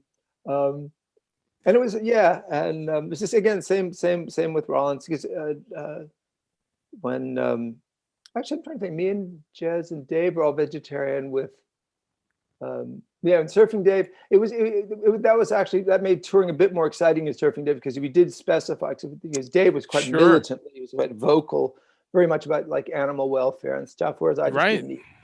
And you know, so we'd show up, and every once in a while you get this indescribable, you know, because people, a lot of the time the clubs just didn't know what to do. You know, the vegetarians, what do we give them? You know, and you get carrots. Like, yeah, exactly. Carrots are more often some like unidentified stew mush of some sort, you know. Yeah, no. And like, here is food. You wish food? Here is food. It looks like cabbage. What's the little? It's horse. Yeah. We have horse. You said no meat, but horse is okay. No, I don't eat horse. I think there's a Mark Rebo piece, which actually, with the title of which is "Tell the Americans It's Chicken." That's good. Well, as I'm sure you've been in this situation, the funny thing when you're touring with meat eaters is when you do encounter like wild boar or horse, some of them are grossed out, and that's always fun because it's like, wait, Yeah, exactly. it's another ungulate. The Why is worst, that? I have to put two extremes. I remember this is a good story for touring. I remember once when we were still doing van tours, because at first I was very nervous about driving. So I never wanted to drive. And then once they made me start driving, I didn't want anybody else to drive. So for like the last 3 years of van touring, I did almost pretty much all the driving, right? This is Rollins Band This is in the Europe. Rollins. So okay, no, get in the van. This isn't the States. This is the This van. is States. Get in the van. This, this is tens of thousands of miles, literally. Anyway, I remember, this is how tired you can get. I remember doing, some hellish drive, and aren't they all being in line with Andrew, our then bass player. sure? And we stopped at McDonald's, and like, and everybody's just kind of like this. And Andrew's in front of me, and this must be like 1988 or something like that. Anyway, so Andrew's in line. I hear him in front of me. He goes, "I'll have a hamburger and a cup of coffee." And he said, "Yeah, me too." I mean, I was so tired, I forgot I didn't eat. Right. And Andrew looked at me and said, "What are you doing?" I was like, "Oh yeah, right."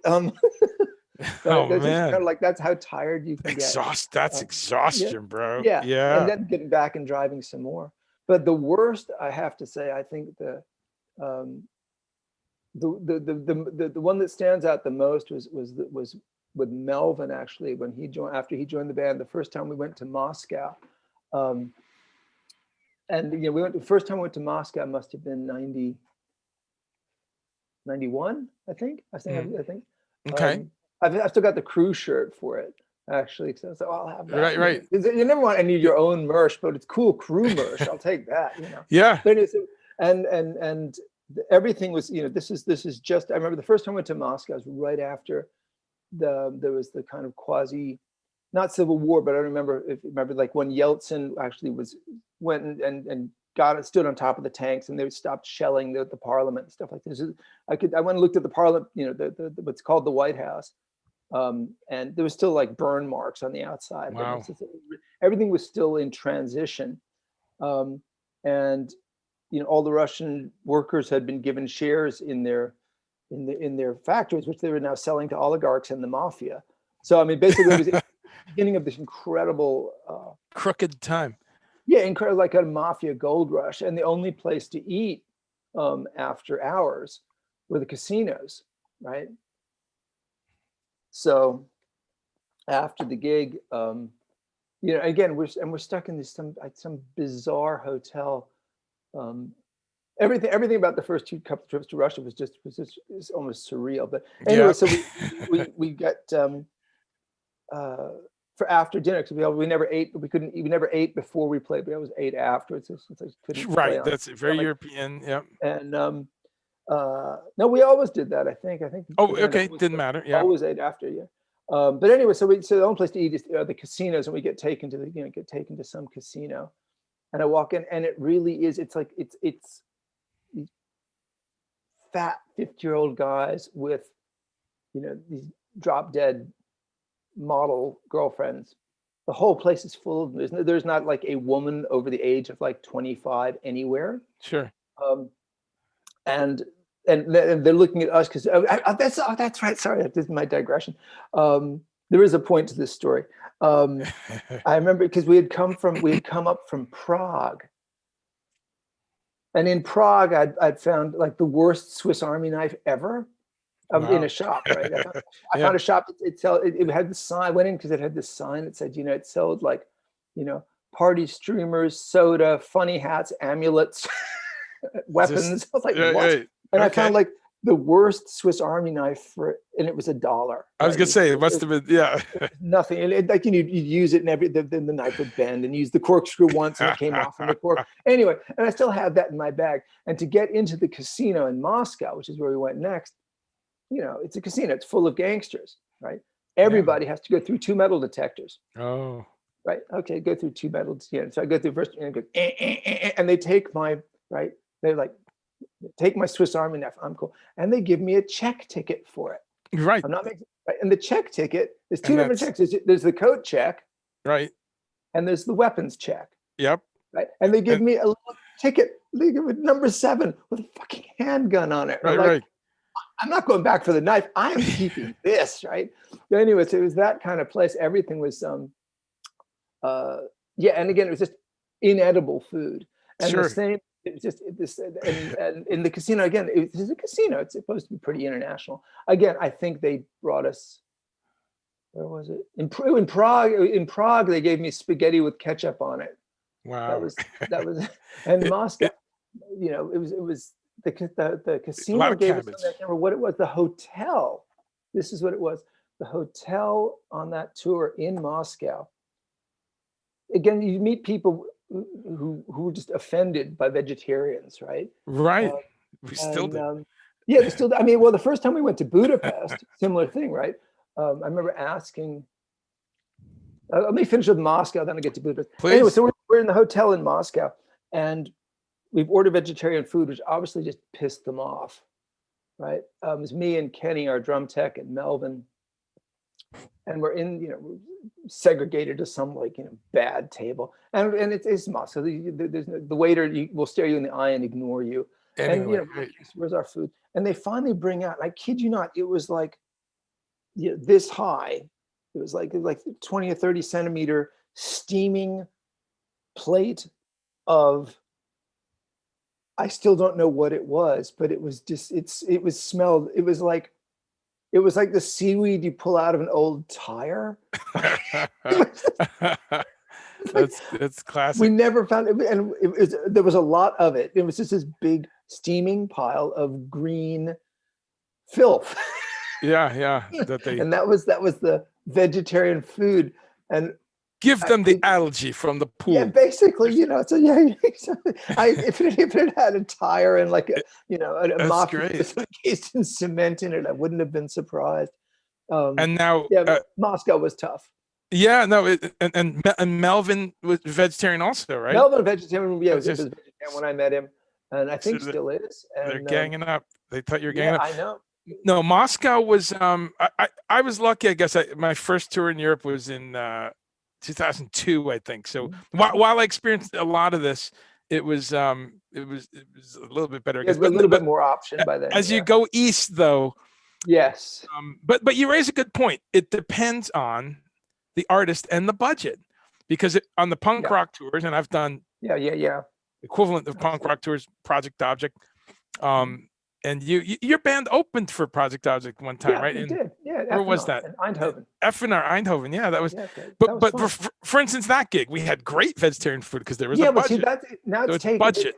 Yep, but that's it's not just budget. It is budget, but it's not just that. True. It's also that there was that's a hippie legacy in Europe, where a lot of those places, like where we play, like the FNR.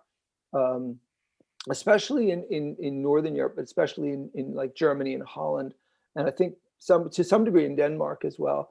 These places started out as communes or as squats and self-organizing alternative things. So there were certain places we used to love playing, like the Rote Fabrik in Zurich, because it was a, you know, it was a bunch of hippies and they'd learned to cook.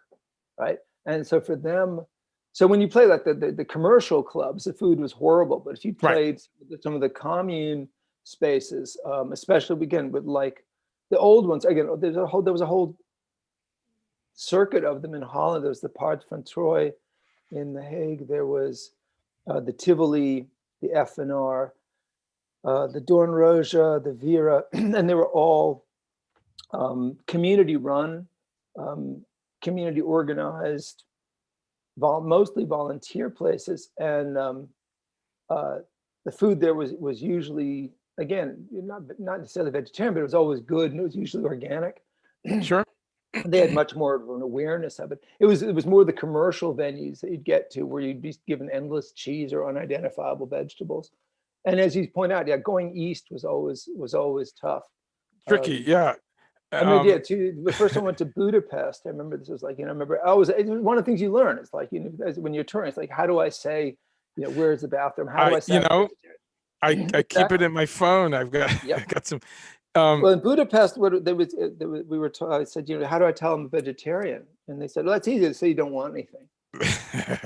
And it was on that first tour when we went to Budapest. We got asked to leave a restaurant. It was the same deal. We went to the only place open after the gig, and when we tried to order vegetarian food, they made two bands and crew leave. Oh, and we were the only ones there. It was like, they were like, but. That's no, I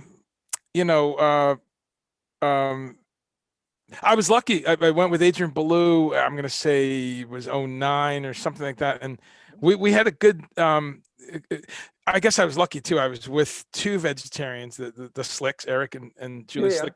So we had, strength in numbers. And then I think the guy that drove us around was either veg or used to be. So he, he found some places. But I remember some really good mushroom soup and some Eastern European dishes. But I've been in the bad zone too. Yeah, I've definitely. Well, it's gotten better over time. Yeah. But I'm with you on the knowing a few languages. Like in my phone, like I have. Yeah, there you go. In Japan, I go and I've got I like thank you and vegan. Yeah, thank you and please and no meat. So fun stuff. So take us a little bit. Let's talk a little bit specifically about Rollins Band. And I want to say real quick, what an inspiration in my life seeing you guys. And we're going to talk a little bit about that. But I want you to take us to the beginning of that. But before we do, I don't know if he's still on, but I saw that your dear brother Sim Kane was watching before. I don't know if he's still on. So hi Sim, if you're there. Sim, he wasn't at the table with us, but he probably smelled the Moscow. Yeah, the seaweed. And then we have just seconds ago he replied, because I guess it's evening over there. But our dear friend, our dear friend, Theo Van Einbergen, he says, Einbergen. Hoi Theo. Hi Chris, love you. So direct message from Theo. But so we have some Rollins people in the house, and man, but let me set it up by just saying I was lucky by about 89 or something to discover some of those first albums, Lifetime and Hard Volume. Man, that shit. And what was great about it was I was very into heavy music, as I still am. But you brought something different to the table. There was like this blues, this smoky bluesy guitar stuff that you would sneak in after the heavy riffs. So that was the first thing I want to say. You brought dynamics to the table. It wasn't just I didn't. Andrew and Sim brought the dynamics. I'm sorry. Andrew and Sim brought the dynamics. Well, okay. No, you all did. I say that everyone. What a beautiful band, because Sim had jazz chops and fusion chops and did all this stuff. And so tell us a little bit about that beginning and what an interesting and fucking heavy band. Well, I mean, where to start? I mean, it's just lucky. I mean, man, I mean, you got to go back a little earlier, for you got to remember for the reasons that band was great.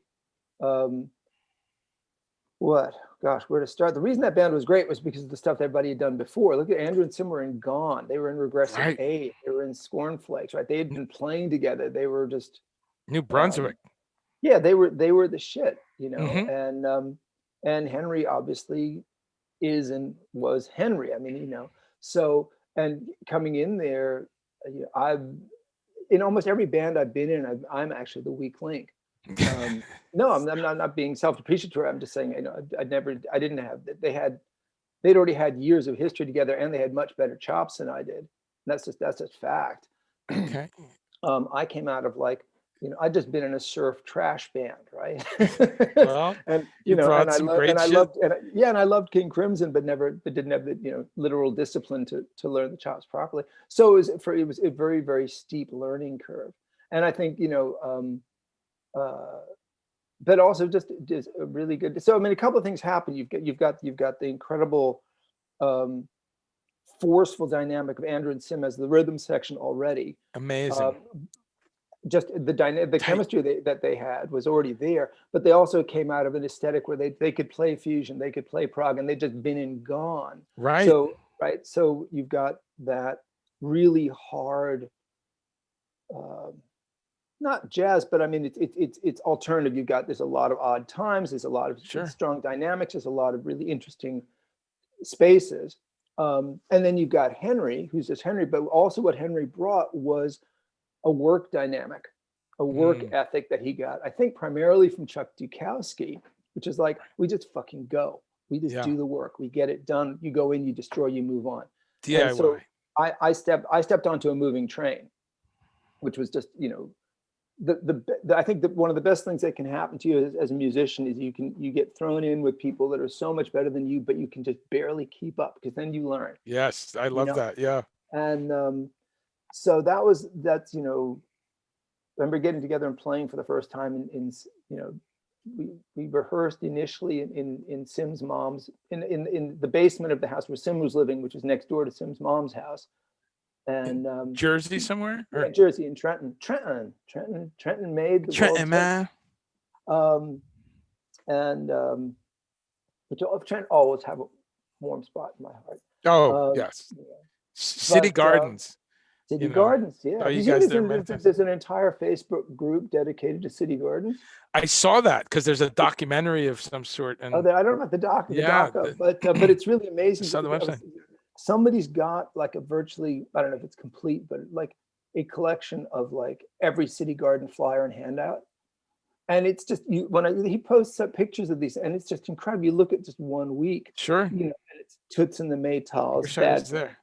Guar was playing there like every week, you know, but then you get stuff, it'll say like, you know, let's see. Agent Orange, Bad Brains, you know. Yeah. Like, whoa. Yeah, there you go. Yep, there we go. That's the Trenton Bridge. The Smart Boys. Look at that. Kutzke's Hall. Yeah. Oh my God, Kutzke's Hall. Wow. Look at that.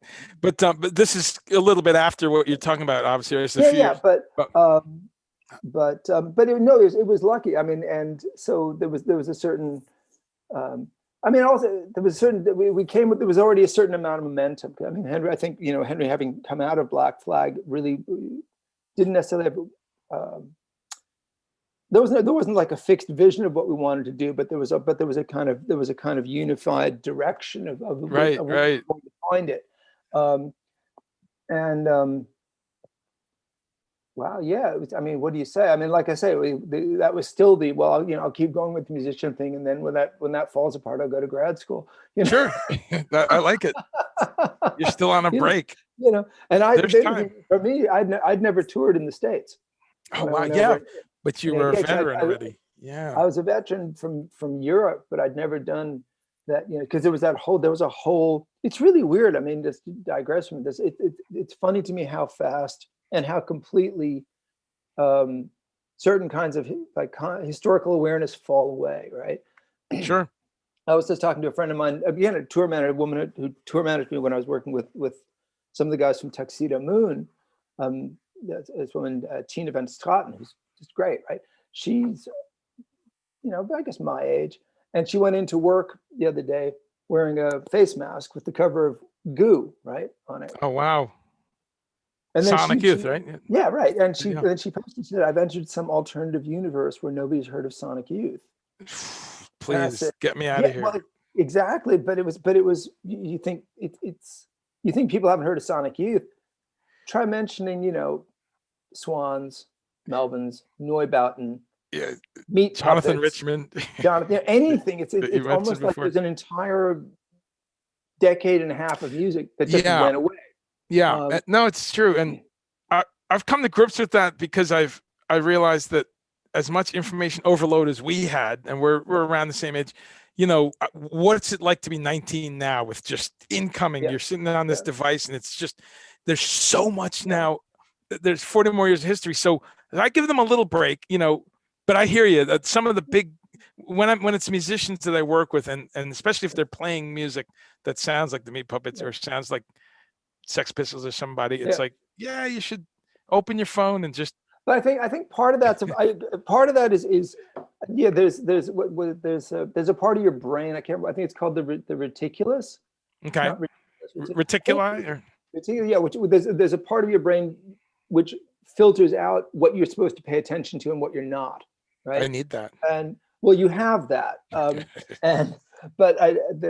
Because I mean, your ears and your eyes are always taking in massive amounts of data, but your brain filters out what's actually important and what isn't. So, there's a lot of sounds going on that you're not paying attention to, but if there's a siren, you'll hear it, right? And I think there's a kind of the social equivalent for that is missing. So that young people are now, you're right, they're getting the world we lived in was effectively kind of curated by capitalism. You know what I mean? Yes, and far less of an art curator is. That's what the function of an A&R. The A&R, yes, the record companies, in all their evil, did determine, in large measure, though not totally, what got on the radio. There was a filter, yeah. But at least it was partially. It was partially reactive to what people actually liked, but not completely. But I mean, but at that point, that's why you would get A&R people who would develop an artist over the course of 3 records, and so the amount of information, the number of stimuli you had to pay attention to was greatly reduced, because again, it was being filtered by this kind of. I'm not necessarily nostalgic for it. I'm just saying that it was a different phenomenon. Whereas, as you point out, now everything just comes at once, and it's really hard to distinguish, what's significant from what's not. Partially because also, but I think to finish up, there's another thing, which is we're just old. Well, that's true. I say middle age, and I said but that I mean, I think we became, at least I think I've become incapable of hearing what's great about newer stuff. Yes, it's something to practice. Like, and I say that not defensively to say that we're not old, totally defensive about it. Encouraging. But I say it in an encouraging manner because someone who is going to be a guest of mine in a couple of weeks, Don Preston, who you've met. Awesome. Yeah, sure. My dear friend from the Mothers of Invention. For those of you who might not know, I know but Don is 87. I'm sorry, 88 this year he turned, and so I always have him as a bar because I'm like, you know what?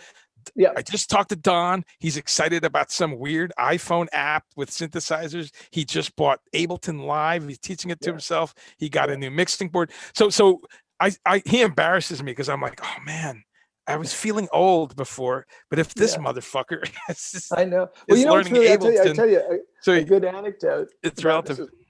I ran into I was in London at one point. Whenever I go to London, I stay with my best friend who's right near Portobello Road, and I always go down to Portobello and just hang out and see what's there. And one of the things, one of the people you see Don Letts around a lot. I was going to bring him up. Yeah, love him. Last time I was there, Paul Weller pointed out that my coffee was ready, and you see people, right? But one of the people you see a lot is Mick Jones from The Clash, right? Love him. Now, and I don't. I've run into him a couple of times. He's always a little bit not otherworldly, but just some kind of distracted, or maybe very, very stoned. I'm not sure what it was. But so I ran into him. I'm like, hey, you don't know me. I was in such and such, and blah blah. He said, yeah, walk with me. But I'm walking along, looking at the stalls of Portobello, stuff, and we're just walking along. And I must have been like in my really pissed off, despondent music old person vein, and I'm just talking. It's like, I'm trying to get stuff going, and it's so hard to blah blah, And I said, and I remember, and he's just kind of sort of this, he's not completely really there. And I finally went, I don't know if it's just me. I don't know if it's me or whether stuff is just crap nowadays or what. And he suddenly looks at me and he's completely lucid, and he goes, well, it depends.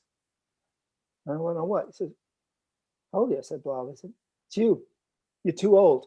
I was like, Mick Jones, it's you. You're right. In his one moment of lucidity.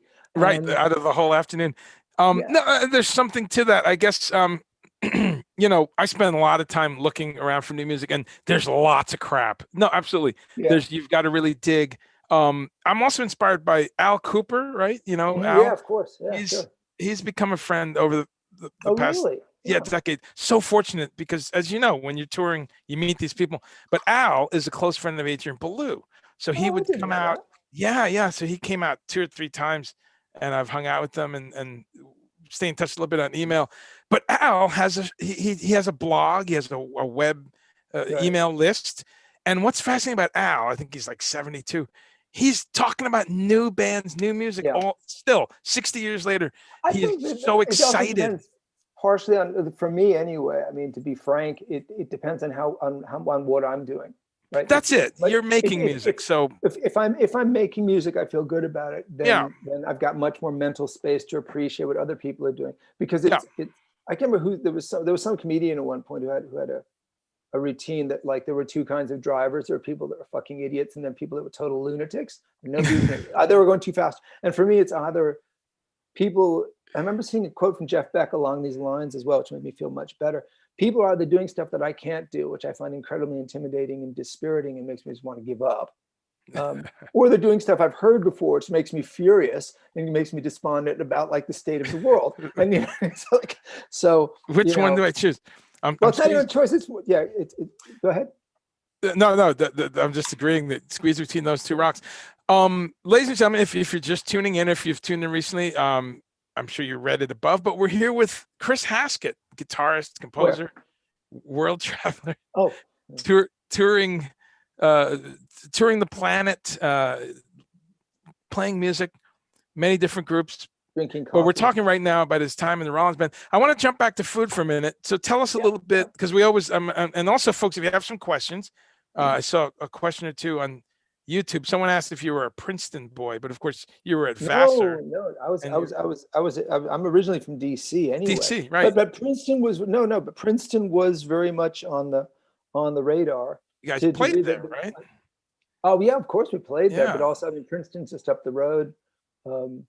And Trenton. I remember, and actually what stands out in my memory of the early days of Rollins Band from Princeton was I don't remember his name, but there was a police officer that everybody knew by name who was worth avoiding, who used to pull people over and search for weed or give them speeding tickets. That's my outstanding early memory of like the awareness of Princeton. Oh, that's the place where that cop is. Maybe Sim might remember it, but he was extra bad. Wasn't from Princeton, but it was, it was just one of those Princeton, Hopewell, Sure, that whole cycle. And I'm glad you brought up regressive aid. Sorry. And New Brunswick and New Brunswick. New Hope, and because that whole nexus, the Ween guys and Chris Harford, and Rich Kirk Miller and sound. But I was fortunate to see regressive aid back in the day, back in the mid '80s or something, and just and I knew about Gone. I have a cassette somewhere. I think I have a regressive aid cassette. But you're right. The ingredients of Andrew Weiss and Sim Kane, just rock solid. And getting to chat with those guys a few times over the years, they were into everything. In fact, I think one time when I was working for Greg Lake, I think Andrew and his brother came to a gig. I was working for some guy. Oh, maybe Greg Lake. Well, it was, I know that sometimes it sounds, I know they're just people that I know. Yeah. But Andrew and his brother, big John Crimson fans and big. Yes. And any person of any sense and taste, of course, is. Well, again, you're correct. It's just interesting because I think what brought something to the Rollins Band is the shadows and light. I mean, Henry, all of you are into a lot of jazz. Crimson, the Lark's Tongue, those 3 Crimson records are all over Lifetime. That was the sensibility that, Lark's Tongue, Red, and Stars and Black. Oh my God. Red is the whole opening riff for Burn Beyond Recognition. That's the aesthetic. That's it. Because it was also like I think they were one of the kind of forerunner bands that really distilled or crystallized that kind of it's non-aggressive violence. I mean, I don't know how to describe it. No, You that's a listen, good. listen to the improvs on those records, or you listen to One More Red Nightmare. Oh, I was going to say that's your riff. Yeah, Don, and You it could have just written the that. fury of, and also just there's a density to it. Yeah, and Which is yeah. No, go ahead. and a whole tone vibe, which you brought Yeah, that absolutely. to this heavy music, and no one else had that going on. Your riffs had these big intervals happening, but Yeah, that but explains a for a lot. while, Crimson. I think I was incapable of writing a riff that didn't have a flat five in it. You know, it's just That's everything had to hey, have a flat five in it. And thank you. well, I think I think of music. I'm not synesthetic, but I think of music and I think of riffs very geometrically, like almost like 3D geometries. And Wow. there's just something about I don't see them this way, but I mean, when I hear a melody, if I write a melody, it presents itself very much as angles. Wow. And there's just something about the geometry of some of those Crimson riffs. I was like, Sure. yes, that's a spiky thing. I like that. It's got the right spikes on it. And I think that was very much very influential. Yeah, it was very, it's things that are, it's not even that they're unconscious, they're so large, they don't register in your consciousness, but they're not actually unconscious. No, that's great. And taking it in a bizarre full circle, years later, Henry did a track with Adrian Belew and Ben Folds and William Shatner. You ever hear that? No, I heard, he told me he did something for Shatner's Christmas record. Yeah. Or was it something else? I don't know if it was the Christmas record, but those four people are on a track, which is crazy. So I want to see if there's any questions here, and then I want to come back in a bit to a couple other things. But those great records, folks, if you don't know, go check out Lifetime or Hard Volume. Yeah. And of course, End of Silence was the one that really. That was well, that's the second chapter when Wait with Melvin Gibbs. Man, I love that record, and that's probably I hope one day there's a reunion. But most recent time I saw y'all was at the. See if you remember this gig. It was the Starland Ballroom when you opened for X. Remember that? You guys did a tour with X. We did in 2006 with which was the Starland Ballroom? Starland Ballroom in Jersey, a little bit like near South River or kind of just south of New Brunswick. Vague. I'm getting it mixed up with. No, I'm getting it mixed up with a place outside of Chicago. Okay. But yeah, that was a fun tour. Again, it was more like that was a Strange Bedfellows tour. But, right. Is a one-off. Yeah, but that was the last time we toured. Yeah, absolutely. Yeah, I think so. And I haven't seen Sim Kane since then. And I love that man's playing. But you're further in Asheville now, right? Yes, I'm in North Carolina, so I don't see a lot of people. And nobody's been going anywhere very much lately. That's true. So I'm going to jump back to some questions here. Let's see a couple people asking questions. Someone said, "Oh, Constantinos, how are you?" He says his kids loved Low SO so much that they would ask for it when they were driving around and scream along with it. So see what you've done. These are children in the 21st century. Chris's lead break was the first thing his kids actually recognized, and my son asked him to teach it to him. Oh, that's lovely. You know what? Actually, that's a topical point because one of in the mythic future where I have so much free time to accomplish all of my tasks, one of the things that's actually on my to-do list, along with finishing a bunch of recording projects, is to start putting up tabs of everything I've done. Great, including Rollins Band stuff. Great. So that will be there. If people want to, you can just there's a click me. If you find CHRISHASKETT.com, my website, there's a click me where you can just send me an email. Dude, okay, and awesome. For me, a lot of nagging works, right? Okay, good. So I'm gonna be starting to put up tabs of the solo stuff and the guitar stuff from Rollins Band. Sure. This is good news. Yeah. Well, this is good news. And I got a couple of questions here on YouTube. Hello, YouTube folks. How are you? Tom Majati is there. Kendall Scott, my brother from another mother, is there. And Anthony, my guitar student's on there. And we talk about your riffs. A couple other questions here. So Bassam says the sound of modern recording bugs me and bugs us older folks. Well, you're not old, Bassam. You're younger than me. To that, I'll say, we just got to search more, man, because we're not going to I want to hear Chris talk. I'm not going to rant, but I'm going to say. No, rant for a minute. I'm going to mute my mic and shout at my kids before they go to school. Okay. One of the things is we just got to search more. I mean, there's so much garbage. There really is. I'm not arguing that point, but there's so much crap, right? There's more crap. So two things to that, though. I'm a big musicologist, amateur musicologist. And when I like to look at charts, I look at Billboard charts from the 60s, 70s, 80s. There was a lot of crap then too. When you really look, like there's 3 awesome songs and maybe another 3, but there was a lot of crap. Now, agreeing with you again, it was well recorded crap, and I like crap, and I like a lot of sugary pop from the 70s. I like a lot of stuff that, it's what do you call that when you have those embarrassing admissions or something? I like it. I like Andy Gibb, Love is Thicker Than Water. I say that's a fucking prog rock song. Does anyone know that song? Love is Thicker Than Water. It's got this whole section in the middle. Anyway, I'm with you. But I will say, for instance, the new Fiona Apple, to your point of modern recordings, and she's not a new artist, she's probably 40 years old, but check out her new record, because to your point, she was doing some demos in this house and she decided, let's make this the record. So it's very raw sounding, it's very rough sounding. I'm back. There he is. So I think you're right though, Bassam. We got to be careful, and some people overuse all these plugins and all this bullshit. I'm with you.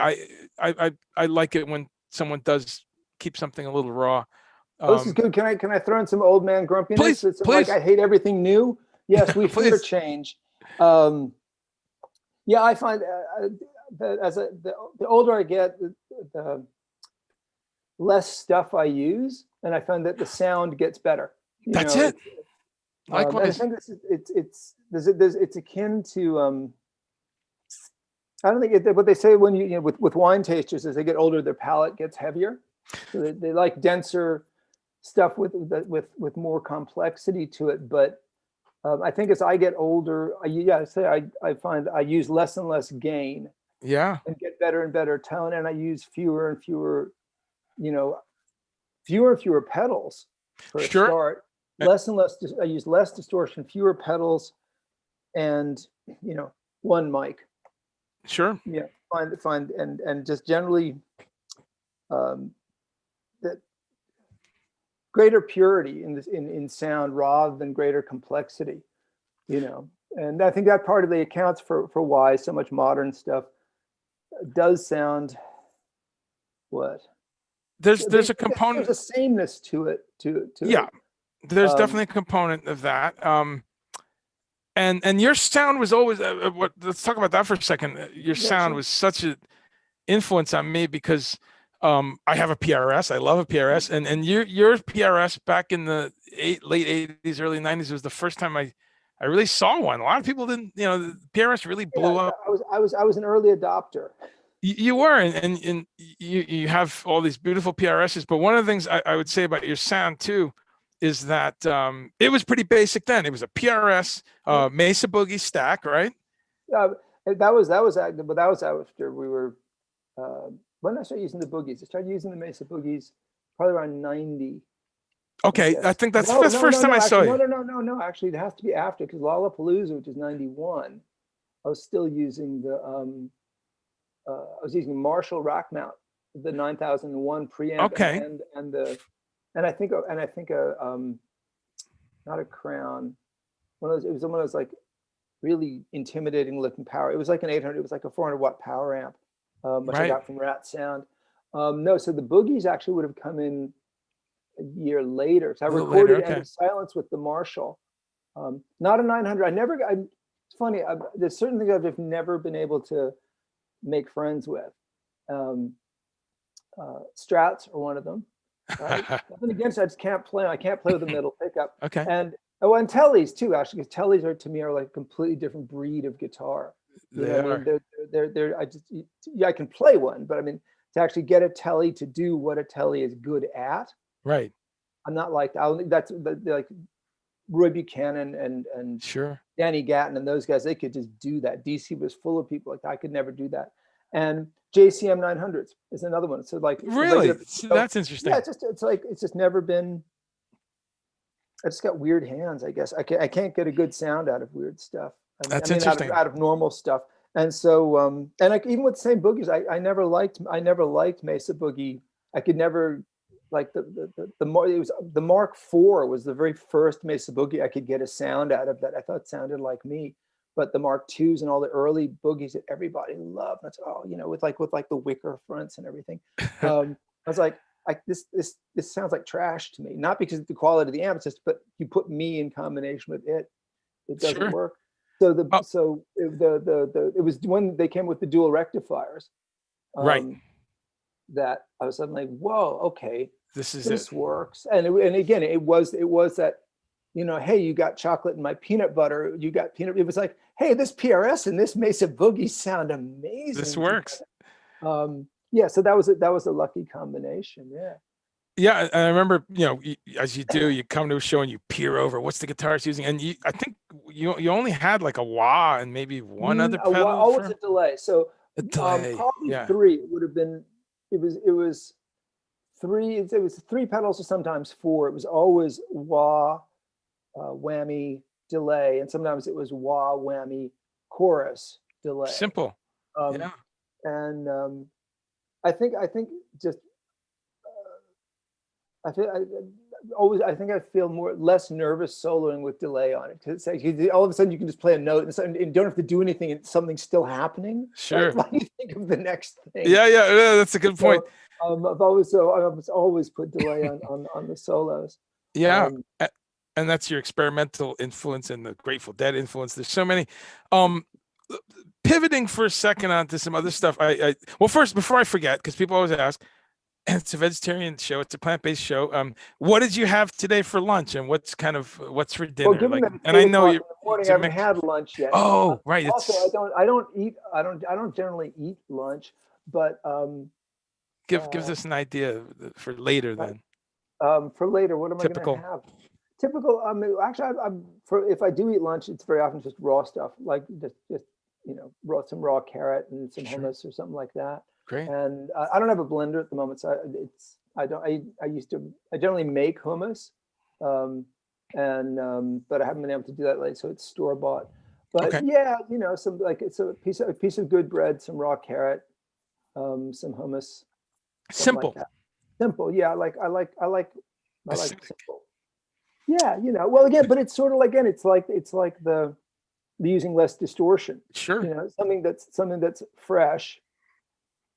You don't need to do anything to it. Use good ingredients, simple, and have it fresh. Well, what's nice is like where I live on a pretty small island of about 300 people, and we have a community garden. Great. Which has fresh vegetables and stuff like that. So basically, on your walk home, you land at the ferry shed or you park your boat or whatever, you're walking to your house, you go past the garden and you can pick some lettuce, you can pick some arugula, beautiful and stuff, and you take it home, and it's wash the slugs off of it, and you're good to go. Beautiful, man. No, and that's a big message of my show, is to look at the environmental thing and to look at how we can go lower on the food chain. That leads me to my other thought that I wanted to make sure I asked you. So that's a very simple, very basic, beautiful way of eating. Just staying with simple vegetables, maybe a bit of fish sometimes, a little bit of bread, some simple fruits and vegetables. And that reminds me, again, some of my first images of you, I was a little intimidated because I'd come to these shows and there's this guy who looks like a Buddhist monk. He's shaved. You were very calm. The Hare Krishna thing. Yeah, you didn't say anything. The last vestige of hair. Right. And you had the hair. Right, somewhere between Hare Krishna and Buddhist monk. Rocking that look right now. I don't know if he is now, but for a while, Melvin took that look. Oh, Melvin Gibbs. Okay. It looks so good on him. I got to check that out. Way better on him than it ever did on me. And before I forget, just before we keep going with it, you want to talk about fresh veggies? You should talk to Theo Van Rock. Yes, he said that actually. The man is gardening the way he mixes sound. It's garden is just like it's unbelievable. So I'll leave that to you to get to with him about that later. No, and the guy said an excerpt of his message. I'm sure he's okay with me sharing this. He said, Holland's doing pretty bad with the COVID and all that, but he's doing fine, free of cancer and healthy, having lots of wine and growing lots of good food. He said that. Yeah, And he said, he's been really into his allotment. He's I been love that going man. even before I left Holland. He'd post these pictures of like, enormous, zucchinis and stuff. Like, man, dude, how do you do that? So he's good at that too, right? Never mind being a musician, never mind being the front of house guy. He's yeah. great I didn't know he was a grower though, but folks, those of you who are Rollins Band's fans, He's the reason we he's the sounded fifth. good. He's the fifth. He's the fifth Beatle, and the band member that wasn't on stage, but that's right. And Rollins Band, absolutely. And if you don't know him, look it up. Look up Theo Van Rock. He's a great gardener. And go listen to the sound of those records too. Talk about great sounding. Listen to the sound of the bootlegs. So good. Records, yeah, that's cool. I mean, but man, listen to how good the bootlegs sound. Because the mixes are great. We were talking about trees. Yeah. But I would come to those shows and think, wow, this guy, what a. Oh, with the rat tail. That's we were in the last. Yeah, because you before you meet you're just this very quiet guy. You didn't say anything. I mean, Henry would talk. You guys didn't say anything, but you were out there. Oh, I couldn't stand me the first time I met me. Say again? Oh, yeah. Very serious, very serious. And so you're thinking, is this guy a Buddhist monk? Is he a Hare Krishna? But then or is he just going bald? Is he going bald? But that thought lasted for seconds, because then the fucking guitar Mack truck sledgehammer would come on, and then it would be a quiet little mouse. It would be this little thing, and Henry's talking over there. And so there was this.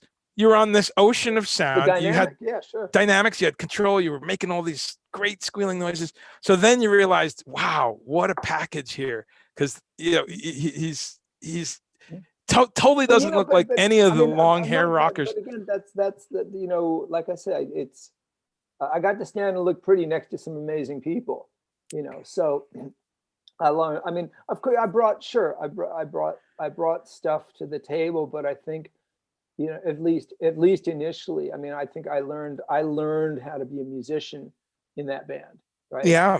I didn't come to that band as a musician. I learned how listening to be in that band. So, it's even the, it's quite likely, it's possible and even likely that some of the dynamics, the drama of the dynamics that really got you off was actually the result of like Andrew shouting at me, right? So, it's possible. That's great. So, and then the stuff gets ingrained. But thank you for that. I mean, it's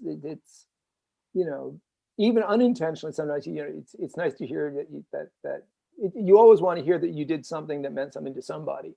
Yeah, it's not necessarily even just as an artist, but it's kind of like, you run into somebody and go, hey, you don't know me, but that, that day you loaned me $5 on the bus, saved my life.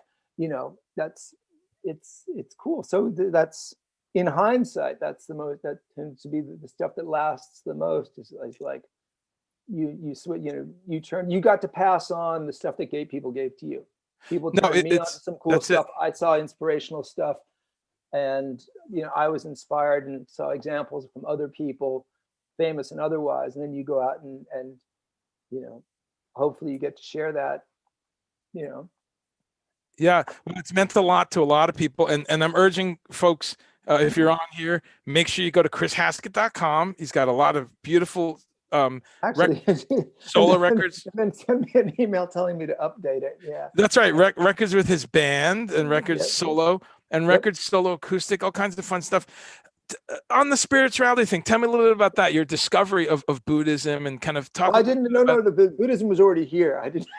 No, thank you. You didn't discover it? I thought you were the guy. No. Forget the Dalai Lama. But I patented it.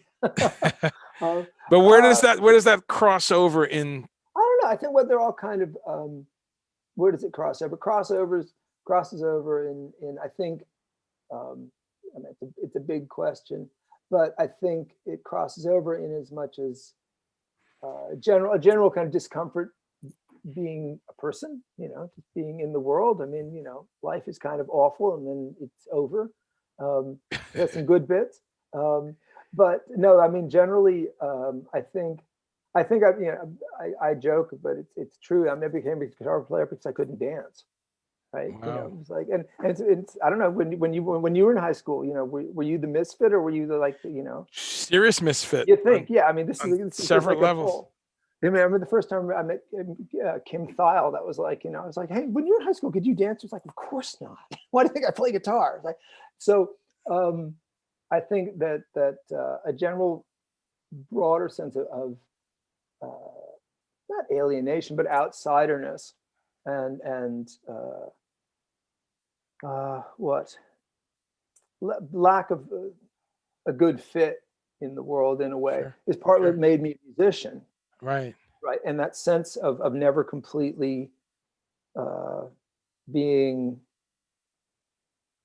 at peace isn't the right word, but I mean, you know, the world is a weird place. Like, reality is really strange, right? I mean, music is my way of making sense of it. And so at that point, I think I've always had I've never been one of these people who can just accept.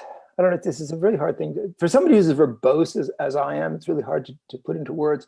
I think it's all part of the same general wonder and mystery of, like, the world. I mean, it's just, I don't know how better to put it. So I've always been more open. I've always been open to not just any esoteric thing that came along, but anything that rang true, and that kind of you can test it with your intellect, you can test Sure. it with your experience, you test it with your feelings, and it rings true. Mm-hmm. So I've always been open to. I've always been open to some of the more esoteric practices, but not in not in like a fanboy way. Because you get Right. people like, oh, you know, who do like, oh, I've joined the Church of Satan, or you Sure. know, or I'm doing Falun Gong, or whatever, you know, and Mm-hmm. and they're making a genuine attempt to deal with their own sense of alienation, but a lot of it has a kind of fanboy element. And I've never been one of those people, but I've always been kind of open to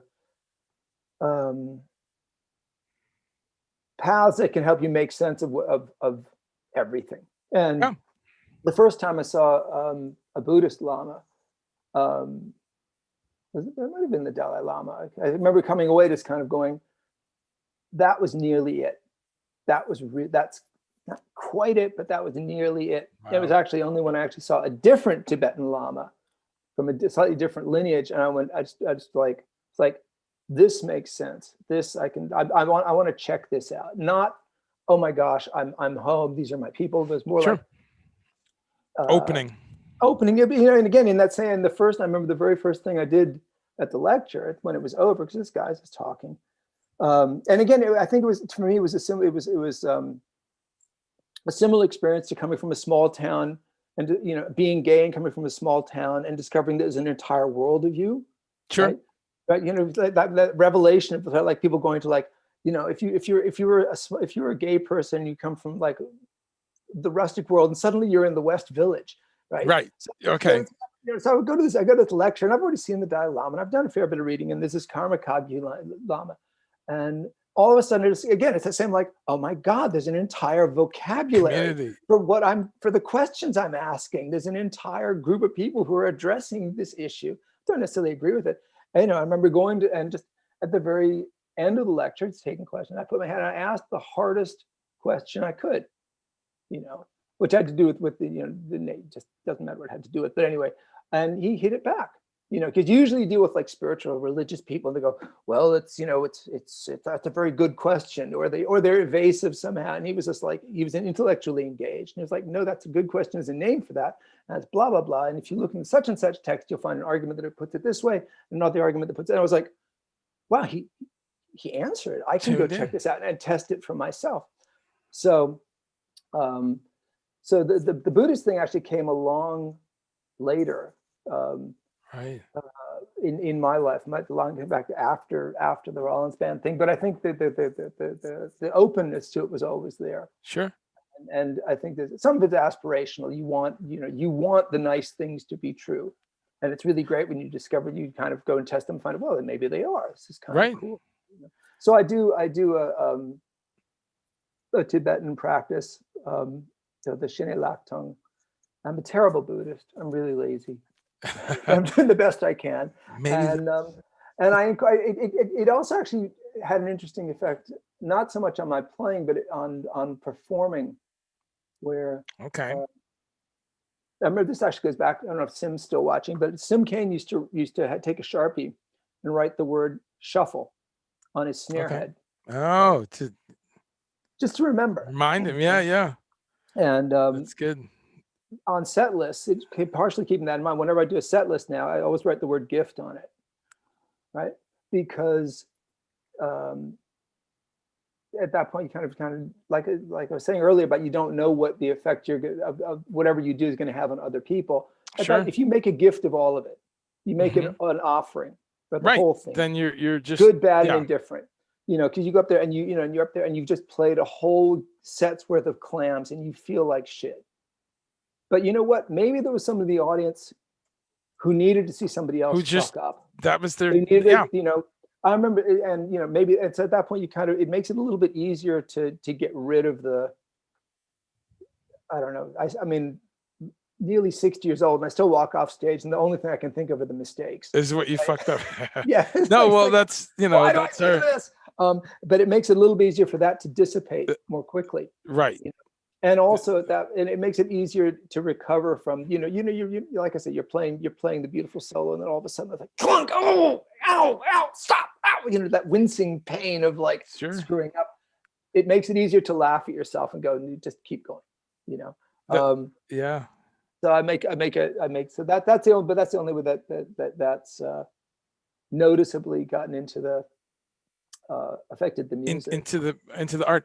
That's awesome. And I know we got to wrap soon, and I know I should tell people we're going to do we've done a bunch of music and culture today, but we're going to do one that's much more music focused for Make Weird Music. And we'll do a third one that's devoted to nothing but non sequiturs and digressions. I like it. And I mean, people have heard about Sergeant Bilko and Jonathan Richman and David Van Tighem. I love that you can just say David Van Tighem and I have to bite my lip to not just talk about his records.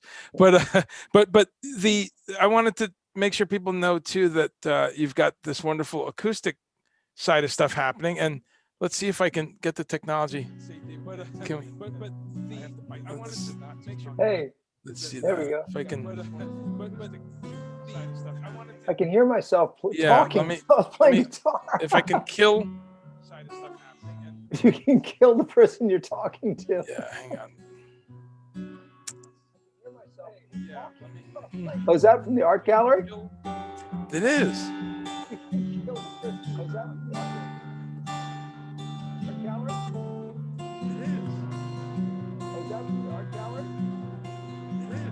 See, now it's turning into one of my surrealist music concrete things.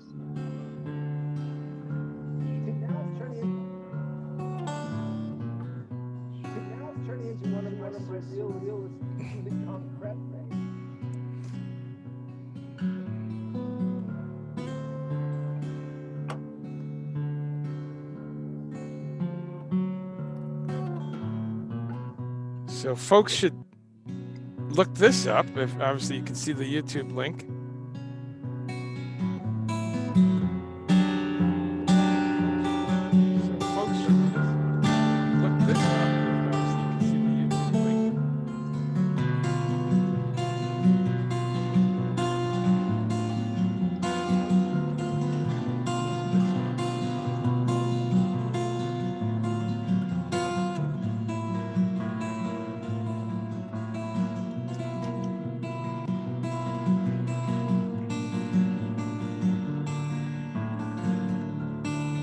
So folks should look this up. If obviously you can see the YouTube link. Wow, just a beautiful. That's beautiful, Chris. Oh, thank you. Tell us a little bit about that, because you've got a couple of records of all acoustic stuff, and I think some people don't know that you're a great acoustic player. But tell us a little bit about that performance, and that was just a few months ago. Well, that's as I was saying. I have 3 modes. My complete. Well, I used to have more modes. I used to have my earlier mode is my inability to emulate Robert Fripp and my inability to emulate John McLaughlin, which was followed by my inability to emulate Jeff Beck and inability to emulate Sonny Chirac. And then I thought I'd add the inability to play like John Fay used to that. So, so yeah, I've always, again, but also it goes back to that issue of what I was talking about, geometry. If you listen to something like John Fay, again, there's just there's like a weirdness to it. You know, there's a, you just get this in certain, you know, trying to think of certain people, they've got, it's not quirky for its own sake. It's quirky for the sake of the music. I mean, this is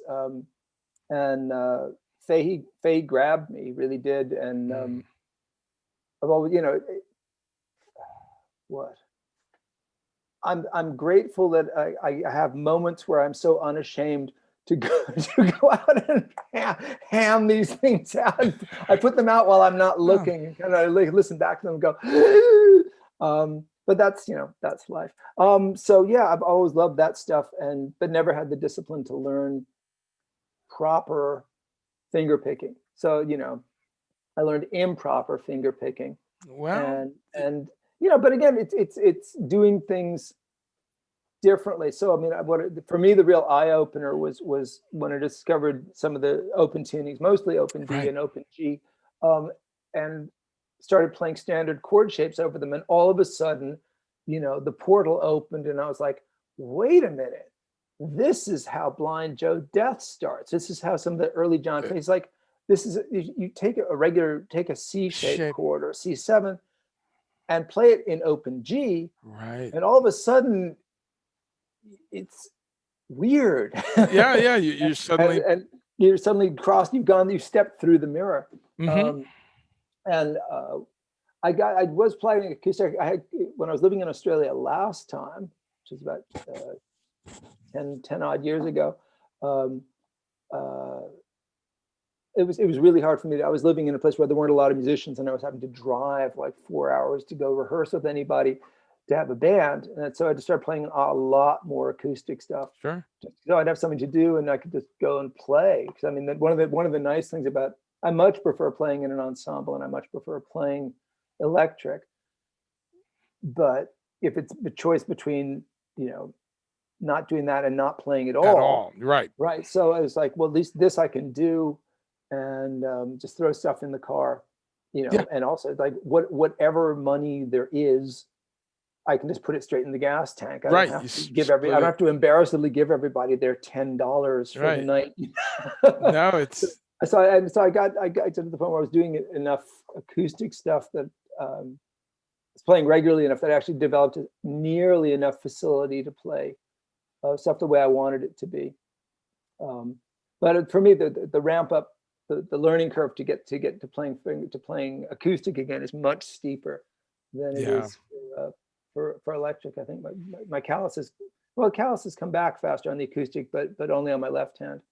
My right hand is like my thumb just wears out really quick. So it's a longer, and also as I get older, the practice time gets longer and longer. Sure. You know, get back to it. But I do like doing it, but I don't like having it be the only thing I do. You know, I want to have another band. Anybody out there wants to start a band, you know, let me know.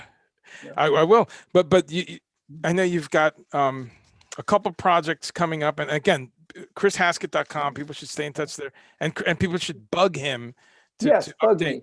You got an album on Bandcamp, right? I got 9 albums on Bandcamp. Oh, there's several of them. Okay, I didn't even have a chance to look. Everything's up there. You know, great. Warts and all, good, bad, and indifferent. There we go. I'll put the all link there. So a lot of, you know, none of my stuff's getting slightly more user friendly as it goes along, but most of it's, you know, but it's hard listening. Keith Jarrett used to call it. It's difficult listening hour, right? Basically, yeah. Especially the first record, which was just kind of this weird amalgam, which, you know, of acoustic, musique concrète, all sorts, no riff rock, actually, you know, where do I put it? I mean, there was one guy, like he said, you know, there was one guy I saw who had written on his blog that he liked my first record, because when he needed something extremely weird and he was already tired of, you know, he couldn't listen to Trap Mask Replica that day, he put on Language. That's I awesome. was like, yeah, I was taken, but it shows why my music is kind of an acquired taste, I think. Yeah, I got to catch up on a few. I have language and Yeah, nonfiction part of the solution. well, the other thing I will say is that that my songs as I get older, the songs get shorter, which is good because the early stuff, when I go back and listen to it, I go, that's really cool, but why does it go on for 6 minutes, right? It's like, well, why do I do for instrumental music, right? Because it's all instrumental. Yeah, no, it's could do with being shorter, but it's fun, it's good, and it's all on. You can either listen to it on YouTube for free, or you can. I'm going to change all my Bandcamp stuff over to pay what you will. Actually, okay, that's great, and that's a more fair way of doing it. It's on, let's see. Everything's there. I'm trying to think. I think there's 9. I think it's 9 records, including the DJ record. There's a turntablism called Return of the Geary Act under the name DJ Linux as well, which has no guitar on it. It's all okay. And there's stuff upcoming. So like I said, I'm finishing a covers record, which is very diverse. We can talk about this when we do the music stuff. Yeah, but people can just go either just put the Bandcamp link on for anyone. Okay, there you go. That's great. Facebook, and I'll put that on YouTube. And then there's is there Letter 27, another project? There's a project with the Dutch band. So I moved here from Holland just recently, and I had an unfinished covers record, and there's going to be, the covers on it range from the Grateful Dead to Montrose, to Sun Ra. So there's that. That's nearly finished. Then there's a project. Yeah, there's a project with Percy Jones and Lance Carter, and Barry White. Yeah, and Lance Carter. Oh, he's on that. You have tracks. Yeah, basically, it was from the more strongly Sunny wannabe period. So it was Lance. Percy and 2 drummers. Yeah, I mean, awesome. So there's that band recorded 2 sessions. The first session came out year before last. I think it's called Comprovisations in Linear B. Yeah, the Letter 27 one. Yeah. I really like that record. That's actually that one. It's funny because it started out as one thing, and then when I went back to finish it, I redid the guitars completely. Right. So there's not completely, but I mean, I'd left the record for a long time because I didn't know quite how to finish it. And it took me 15 years to go. Now I see what to do with it. Yeah. Well, and so there's another. So that's finished, but there's after the covers record, there's the other Letter 27 session, which is much more out. That's almost completely improvised, and I'm just going to put that out, warts and all, as it is. And then there's a series of acoustic duets with Roland Howard. He used to be in the Birthday Party. Sure. Again, that's 25 years old. I'm just kind of clearing the cobwebs so I can get around to making new music. I love it, and I love the Buddhist kind of a thing too of timelessness, and I love 15 years. Who cares? It's 15 seconds. That's less the Buddhist aspect than the just lazy. Right. Okay. I got to find like many of the people in our world. You got to find the sweet spot between the despondency of the pointlessness of doing anything. And the inability and inertia of being too depressed to do anything. And you got to find that one moment in between those where you're actually capable of accomplishing something before the swing goes too far one way or the other. So I just work very slowly. Sure.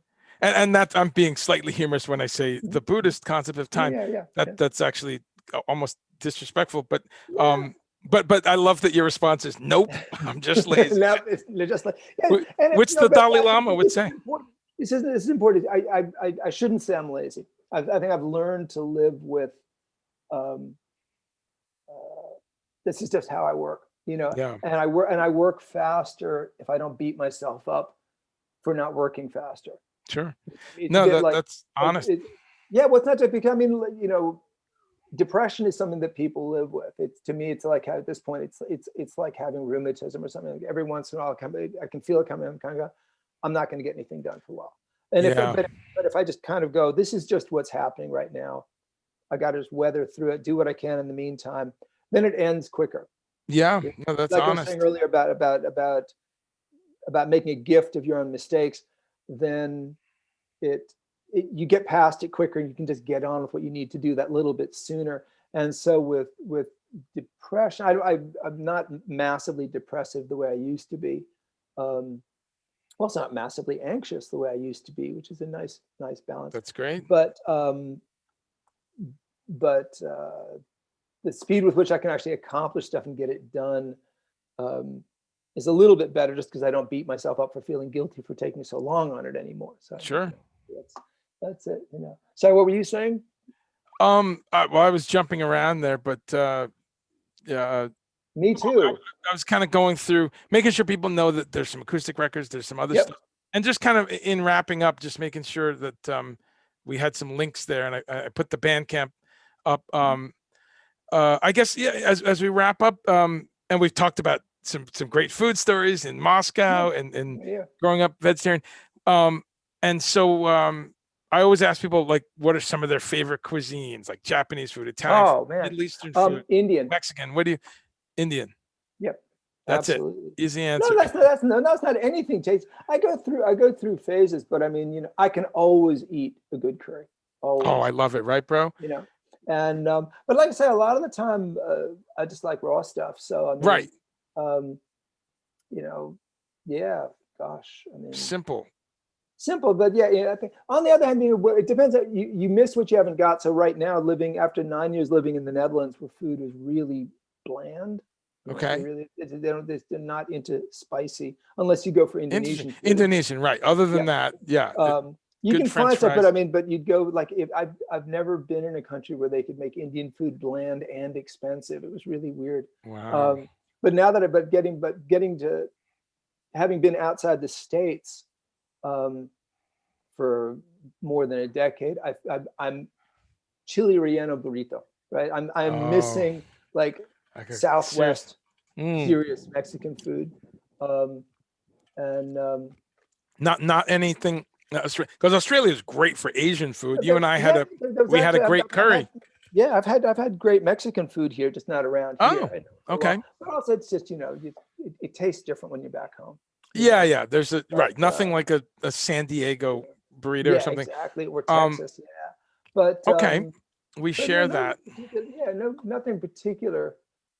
There's no single thing. I mean, I think the single thing I can always eat, no matter where I am, is peanut butter and tangerines. Not together, but I mean, just like I can always eat peanut butter. I love it, and that I can makes always eat. And tangerines, I just yum. That's like crack to me. That's when likewise, man. And we've learned that on the road, you have to be able to be okay with some simple stuff as a vegetarian on the road, because sometimes that might be all you're getting. yeah. If you're lucky, and it has gotten way better, which I love that you pointed out, England particularly. But you had me at curry. I mean, that's So who I saw that liked one of the links here. Maybe he's on right now, but Paul Dempsey. You met him. Wow. Yeah. When you sat in. I said, Paul, if you're there, come up. Now that the border's going to open, come up and visit us on Dangar, and maybe I'll be able to get down to Melbourne. Are you in Melbourne? I don't know. I think he's in Melbourne. Well, I'll make sure you're in touch. And of course, Paul from Something for Kate, the great Australian band. Of course. Yeah. And I mean, but I'm saying that for the people. But I forgot about that for a minute. You were still in Netherlands. You were just leaving. We were on tour with Celebrating Bowie with Mike Garson and Adrian Ballou. Sorry.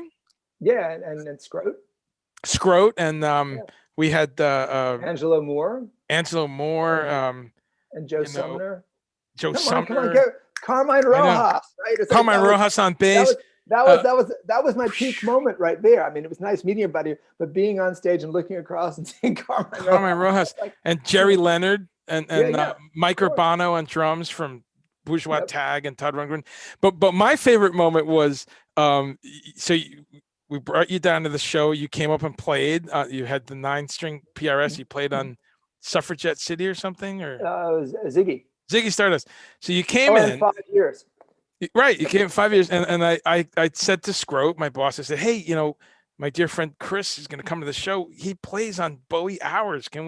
Are you kidding me? Get another amp, set it all up. So you come in and I remember you came in and you kind of, we walked you in and you're chilling for a bit, grabbed a mineral water or something. And you're hanging out with Angelo. You hadn't seen each other in years. And then, meeting some people. And then I'm taking you upstairs and I said, oh, Paul, this is Chris Haskett. And Paul goes, Chris Haskett, Rollins Band. Are you kidding me? It wasn't quite like that, but I'm exaggerating a little bit, but it was right. It was. Yeah.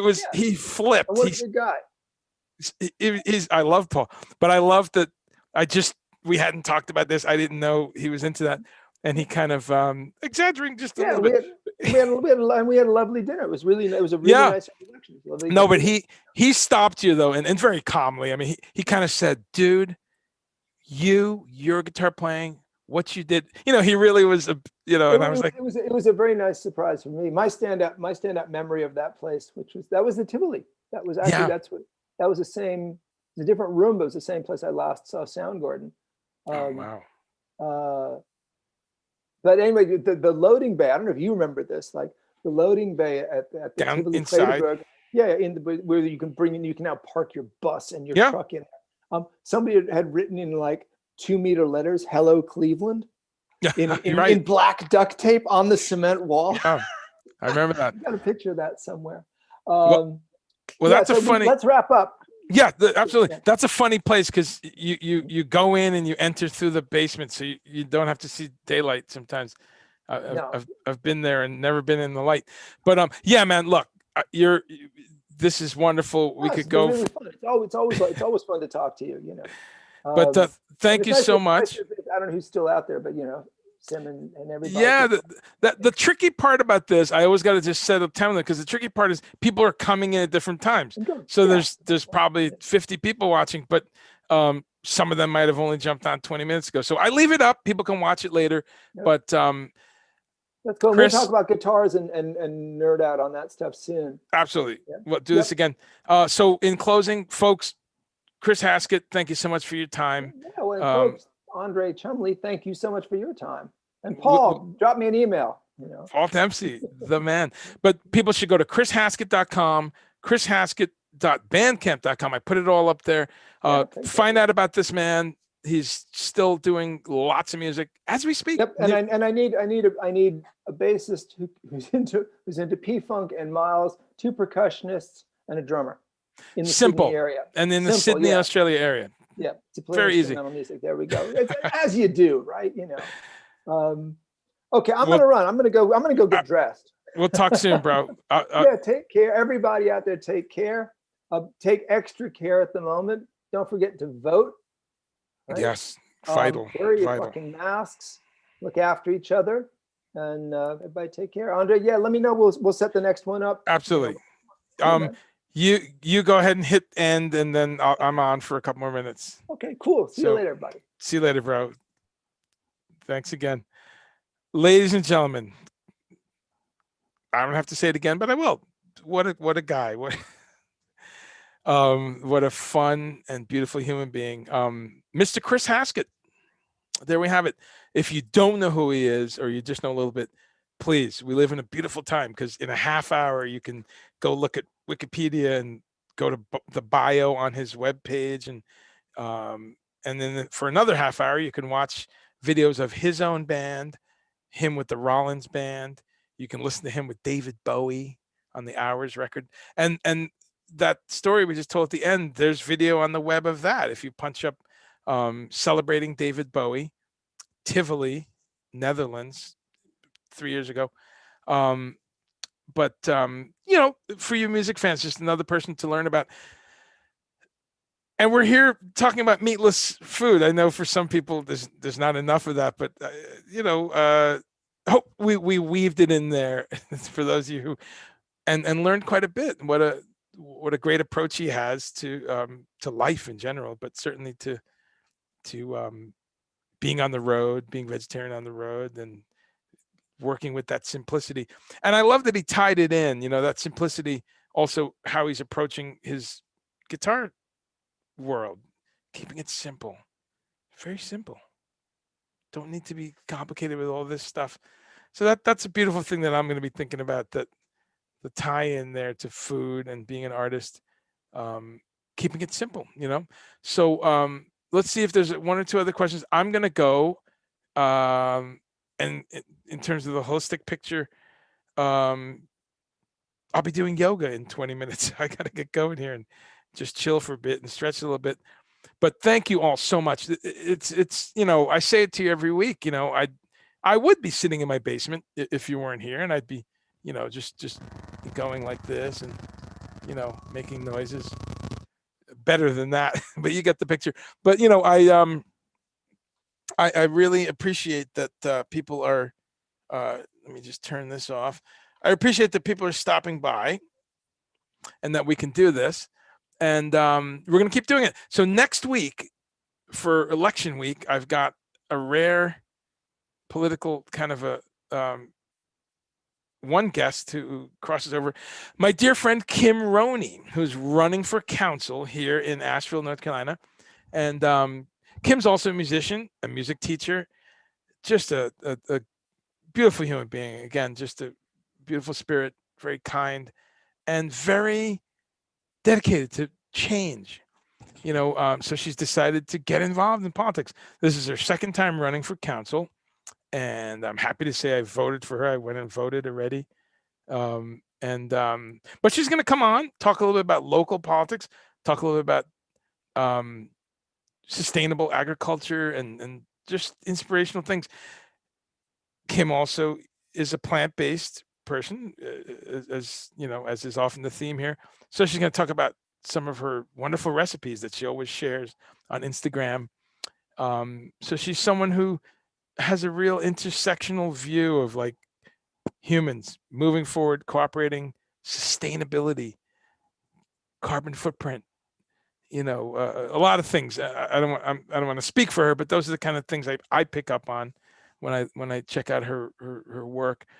Social justice, racial justice, just justice, tying it all together, and that can often reflect in our approach to the food industry, right? There's a couple levels with the food industry. There's the folks doing all the hard work, doing all the dirty work. We talk about that a lot on this show. And we talk about we need to change that in a lot of countries, but especially in America, where the people in the chicken factories and the pork slaughter factories. So we're going to talk a lot about that next week. Social justice, racial justice, things we could do in society. And woven into that, at least for some of us, and I hope an increasing amount of us, and I appreciate you coming here on a Monday to think about it. Hopefully, this idea of simplifying and eating lower on the food chain, growing your own food, really, even if you just do some sprouts on your windowsill, it's cheaper than buying sprouts. And if you can go from there and get a cherry tomato plant, grow it inside. As we get into the cold weather, I want to leave you with a thought. Don't forget that you can grow stuff indoors, right? Think about it, folks. There's people grew marijuana indoors for centuries, and certainly for decades professionally in the United States. So shit grows inside in the winter. So don't. We're making some plans to grow a few things. So I'm going to talk about that. I have a guest coming up in a couple of weeks about growing indoors, planting indoors. So that's another topic. But thank you so much for being here. I'm out of here. Meatless Monday Meetup.com. And as I said, that's the new webpage. Please check it out. Meatless Monday Meetup.com. And if you just remember that, it's Meatless Monday Meetup.com. I've got the links to this show are all there. So if you're telling a friend about it, or you want to watch this on YouTube instead, or Twitter or one of the other places. I've got it all in one spot, and I'm going to put info up there every week on the guests and stuff. So there it is, meatlessmondaymeetup.com. And just a one-page thing, but there's going to be some links there. But this way you can go right there and go to YouTube or, any of that stuff, Instagram, Twitter. So, all right. Have a good one. Hope you've enjoyed Meatless Monday and hope you have a meatless day. And hey, go meatless tomorrow too. Why not?